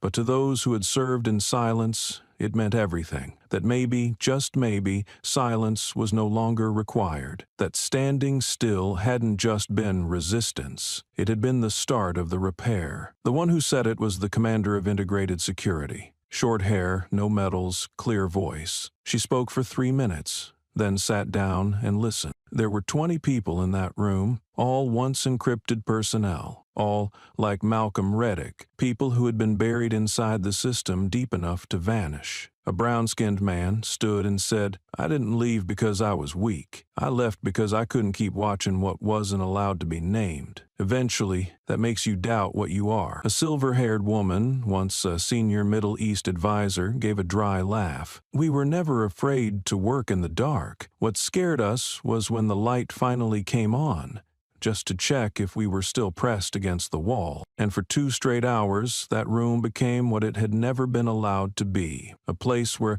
those who once held the weight of national silence could finally speak to the thing they were never permitted to say. They had served, but they had never trusted the system to protect them, not if they chose to speak at the moment it mattered most. There were no cameras, no note-takers, just a shared understanding among people once coded for secrecy. Sometimes, what needs protection isn't the system, but the one who dares to question it. And in that quiet, something irreversible took root. Not blame, not closure, just the first hint of trust, returning to a room where trust had once been trained out of them. At the same time, beyond that room, an independent film crew was granted permission to begin a documentary. But this one wasn't about Malcolm. They didn't track him down, reenact footage, or interview his friends. Instead, they posed a single question. After someone like Malcolm chooses to stand still, what did we, as a society, do next? Did we write articles and move on? Or did we dismantle the walls that made standing still the only option? The director, an Ethiopian-American who had survived a protest crackdown and made films about post-conflict zones, said at a closed briefing, "I don't make films to be remembered. I make them ask, if good people have to vanish so the system appears stable, what does that stability even preserve?" And then, in a national paper that had been quiet for weeks, a short article appeared. No headline in bold, no photo, just 3 paragraphs. But the final line was shared millions of times in under 48 hours. Boone was called to the Pentagon, but the one truly summoned was the system itself. No explanation was needed. The public understood. This was no longer about a single cop, a single man, or even one investigation. It had become a reversal of scrutiny, a mirror held to the state itself. A man pointed a gun and was summoned because he misunderstood boundaries, a man who never drew his, and between those 2 extremes a nation was being forced to ask, who are we? A place where power hides behind sealed reports, or a place where one person standing still is enough to stop everything in its tracks? There was no answer yet. Only one thing was certain. From now on, every time someone reaches for a gun, the system will be forced to remember the name it tried hardest to forget. Not Boone, not Reddick, its own. The building sat tucked behind a row of faded corrugated houses. Its walls were mottled with peeling paint, and the sign was carved into salvaged wooden planks, District 9 Community Support Station. Inside, at the last desk in the corner, a slender man sat behind a chipped computer screen. He read every letter, listened to every account, and recorded what people once feared to say aloud. The name on his staff file was plain, but no one came for the name. They came because he was there when they needed someone to be. That afternoon, a boy around 12 stepped in quietly. In his hand was a wrinkled piece of paper, the handwriting crooked and shaky. His mother had been stopped at the hospital gate for wearing the wrong clothes. He didn't understand the rules. He didn't understand why the guard said she couldn't go in. The man nodded, pulled over a chair. Before speaking, the boy looked up and asked, "Are you the man in the video? The one everyone talks about?" The man smiled. His gaze was calm, neither confirming nor denying. "I've been there in a few moments when someone needed another person to stand beside them, to help fairness stay in place." The boy didn't ask again. He just nodded, and then he talked about how it feels when you're a child and someone in uniform walks up behind you. Weeks later, A group of law students visited the station. No appointment, no press. They brought files, charts, and notes. They'd watched the hearings, studied the language of power, memorized the term tactical reflex. But they didn't come to praise. They didn't bring flowers. They sat across from the man at the desk and asked, "How do we keep a place like this alive, where people aren't statistics, where the system starts with a chair, not a badge?" He didn't answer right away. He turned toward the bulletin board behind him, layered in flyers, contact slips, and handwritten meeting times. Then he said, "By making sure no one here ever feels like their story is too small to matter." One of the students, the youngest, stayed behind. She didn't say much, just left a folded slip of paper on the table. On it, in neat block letters, "Sometimes justice is not about who wins, it's about who stays." The man smiled and pinned it to the edge of the board, not the center, the edge, where newcomers would see it first. Later that day, another student asked quietly, "We've read the books. We know what justice means, but between law and the person, that space still feels empty. We want to learn how to intervene," she said, "without breaking everything, without making anyone afraid, and without making them feel like they owe us." The man looked at them for a long time, then opened a worn file folder and slid it forward. A handwritten complaint from a 72-year-old woman denied a reduced fare bus card. "Start here," he said. "Read every line with the patience of someone holding a story someone almost lost. If you want to intervene," Malcolm once said, "first understand who's being left out. And once you understand, intervention isn't about stepping in, it's about stepping closer." They sat down, quietly reading, and sometimes that's the very way to preserve the kindest part of justice. Malcolm never ran a formal training session. The law students came and went. One passed it to the next. They found their way here as if, after thousands of pages of case law, they finally realized what was missing: the ability to show up at the right moment, without a badge and without needing permission. He didn't teach theory, he told stories. When someone asked, "What should we do?" he'd open an old folder. A mother who lost custody because she didn't speak enough English. An elderly man was stuck at a bus stop for hours because his ID wouldn't scan. A South Asian woman was nearly fired because she used the wrong entrance. Each case ended not with declarations or court victories, but in the same quiet way they began. Someone showing up, asking the right question, at the right time, and as the students listened, their pens slowed, their posture shifted, because what they were learning wasn't how to win, it was how not to look away. "I didn't say who I was," Malcolm once said. "I just asked, are you sure you understand enough to make that decision?" And sometimes just that is enough to make everything pause. One weekend, the little boy came back. No complaint in hand, no file, just a folded piece of notebook paper. He walked to the desk and held it out. It was a red-lined student paper, smudged with pencil. On it, a rough drawing, 4 stick figures in what might have been a schoolyard. 3 held guns, drawn in thick, straight lines. The 4th stood in the middle, smaller, arms at their sides, wearing a jacket. At the top corner, written in shaky block letters, "NGUOI,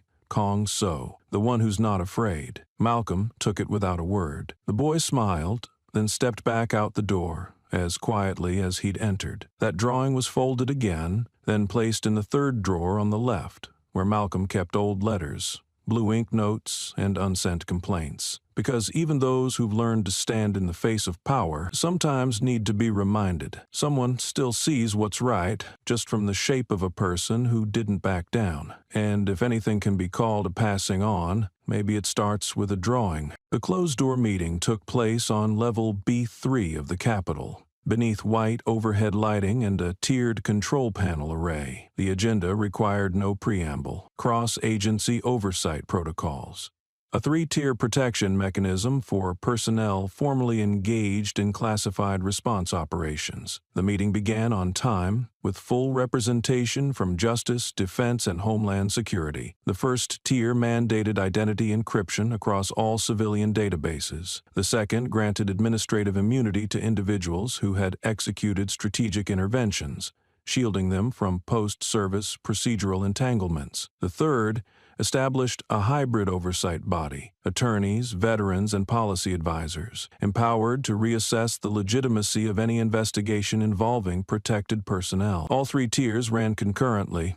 Once triggered, they remained permanently in effect. With the protocol enacted, no one who had once held a critical role could be retroactively targeted under administrative or racial pretexts. Anyone who had stood still at a pivotal moment, even long after stepping down, was now formally protected. That afternoon, Malcolm received a thin envelope left quietly on the wooden table by his door. The cardstock was gray, its edge folded neatly, but unsealed. Under the slanted light from the window, the inner page revealed itself as he opened it. No logo, no seal, no name. Just 4 words, centered in bold, printed in the same font used in high-level internal memoranda. "I saw you." Malcolm read the line for a moment, then set it down beside the morning's file. A minor land dispute between a small business and the local government. He made a note in column 3, logging the map's submission time. Then he clipped the folder shut with a steel binder. At the end of the day, he slid the white sheet into a secure folder,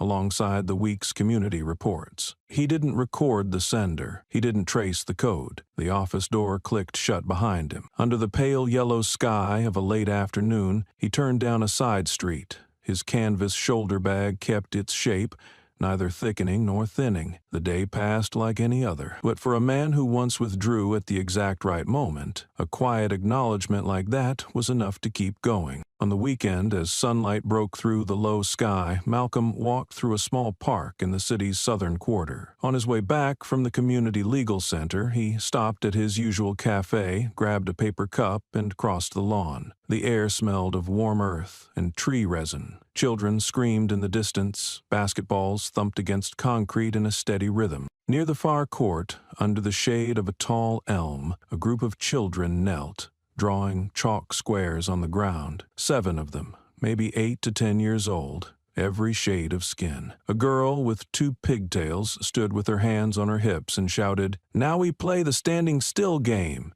If you get pointed at, you freeze. The rest of you hide. No noise." Cheers rang out. The kids scattered. One boy stood in the center, spun with his eyes closed, and counted. 1, 2, 3. When he stopped and pointed, they all held their breath. A girl stepped forward and froze. She didn't speak, didn't blink, just stood straight, eyes ahead. The others didn't laugh. They didn't shout. This game felt different. Malcolm stood at the edge of the court, coffee cooling in his hand. He watched as the children played, more seriously than most adults would expect. The one who stood still didn't move, didn't guard, didn't order, just stood, like a landmark. The others darted past quietly, careful not to touch or draw notice. A girl in a red cap ran past him, glanced back at the game, then asked, "What do we call it now? Like this, we need a new name." A boy, Latino, soft-spoken, nodded. "Let's call it the Silent Keeper." Standing in the middle, doing nothing but still protecting everyone. No one disagreed. Another child took the chalk and scrawled the name near the court's edge. Silent Keeper. Below it, they drew a small stick figure, lines rippling outward in chalk waves. Malcolm looked at the words for a long moment. He didn't move closer, didn't walk away. He simply stood still, gaze steady as bikes crunched over gravel, horns sounded from the parking lot, and a breeze carried the scent of pine. One boy turned and saw him. The child didn't wave, didn't speak, just stared, as if recognizing something nameless. The game resumed. The roles shifted. Symbols gathered around the chalk drawing like a hidden crest. Malcolm turned and walked on as the sun leaned west. The paper cup was empty now, but he still held it, warm in memory, if not in heat. No one said his name. No one knew he'd been there. But on that stretch of concrete, under the filtered gold of evening, children had given a name to what adults too often forget. A game where power meant stillness. A keeper who was protected not by force, but by presence. A circle of trust, drawn in chalk. And maybe, just maybe, that was how memory should work. Not by making you famous, just by helping someone believe Courage can be quiet, too. The morning sun was gentle. In the small plaza behind the city library, an outdoor class was holding a special lesson. 15 middle school students sat in a circle of folding chairs. Their teacher handed out short scripts, then let each group rise to reenact them. One group of 5 chose the story of the person held at gunpoint. No names, no characters called out, just fragments from news articles and word-of-mouth retellings. In the scene, the boy playing the targeted man did not bow his head. He didn't yell, he simply stood still, eyes forward. The child playing the officer held up a hand for a long beat, then slowly lowered it. This time, the ending was different. A student playing a bystander didn't pretend to film. She stepped forward, then another, then a third. In this version, the children didn't watch from afar. They walked into the center of the courtyard and stood in silence, forming a circle around the one under threat. At the plaza's edge, under the shade of an old maple tree, Malcolm stood with his hands clasped in front of him. No long coat, no canvas bag.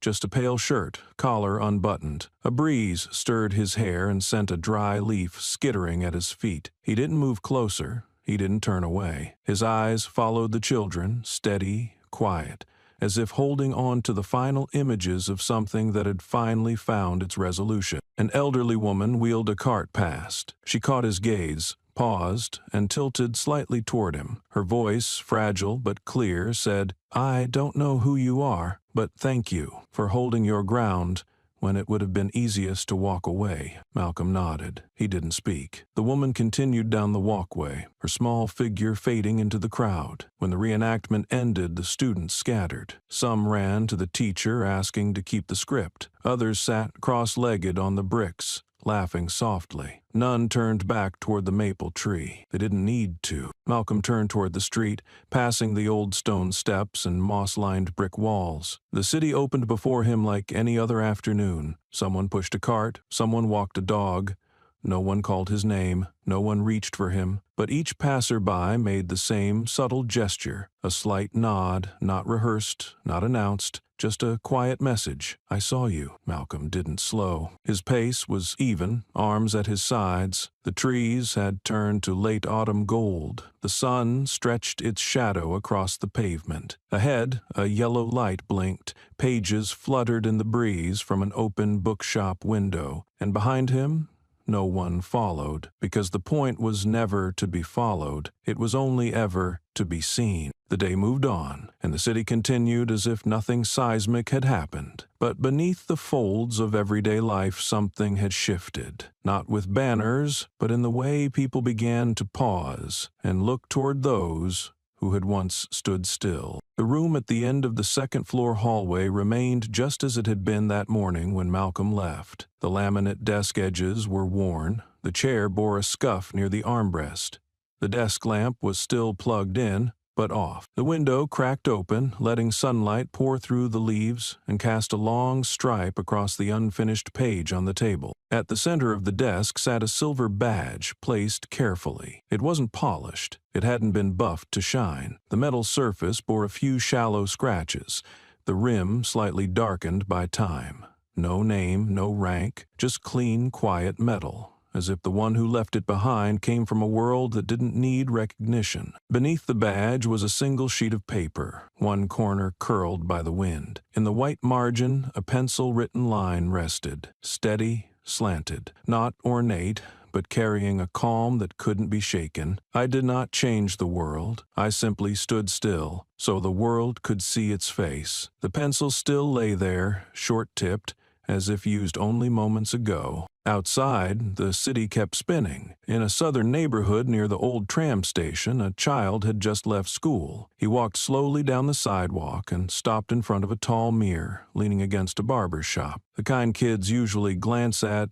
and pass by. But he didn't pass by. He stood there, upright, arms at his sides. He adjusted nothing, not his collar, not his hair. He simply looked into the glass. The late afternoon sun slanted low, blurring the reflection but casting a rim of gold light around the small figure. What the mirror showed wasn't Malcolm, not a hero, not a man from the news or a name in textbooks. It was a child, standing tall on his own, because somewhere in his memory, someone else once had. And because of that, he stayed. The mirror didn't hold the image for long. The wind passed, dust settled, the light shifted, and the outline faded. But for one brief look, and the choice not to lower his gaze, that might be the beginning of an entire lifetime. The story ends as it began, with the presence steady enough for others to see themselves and quietly understand that sometimes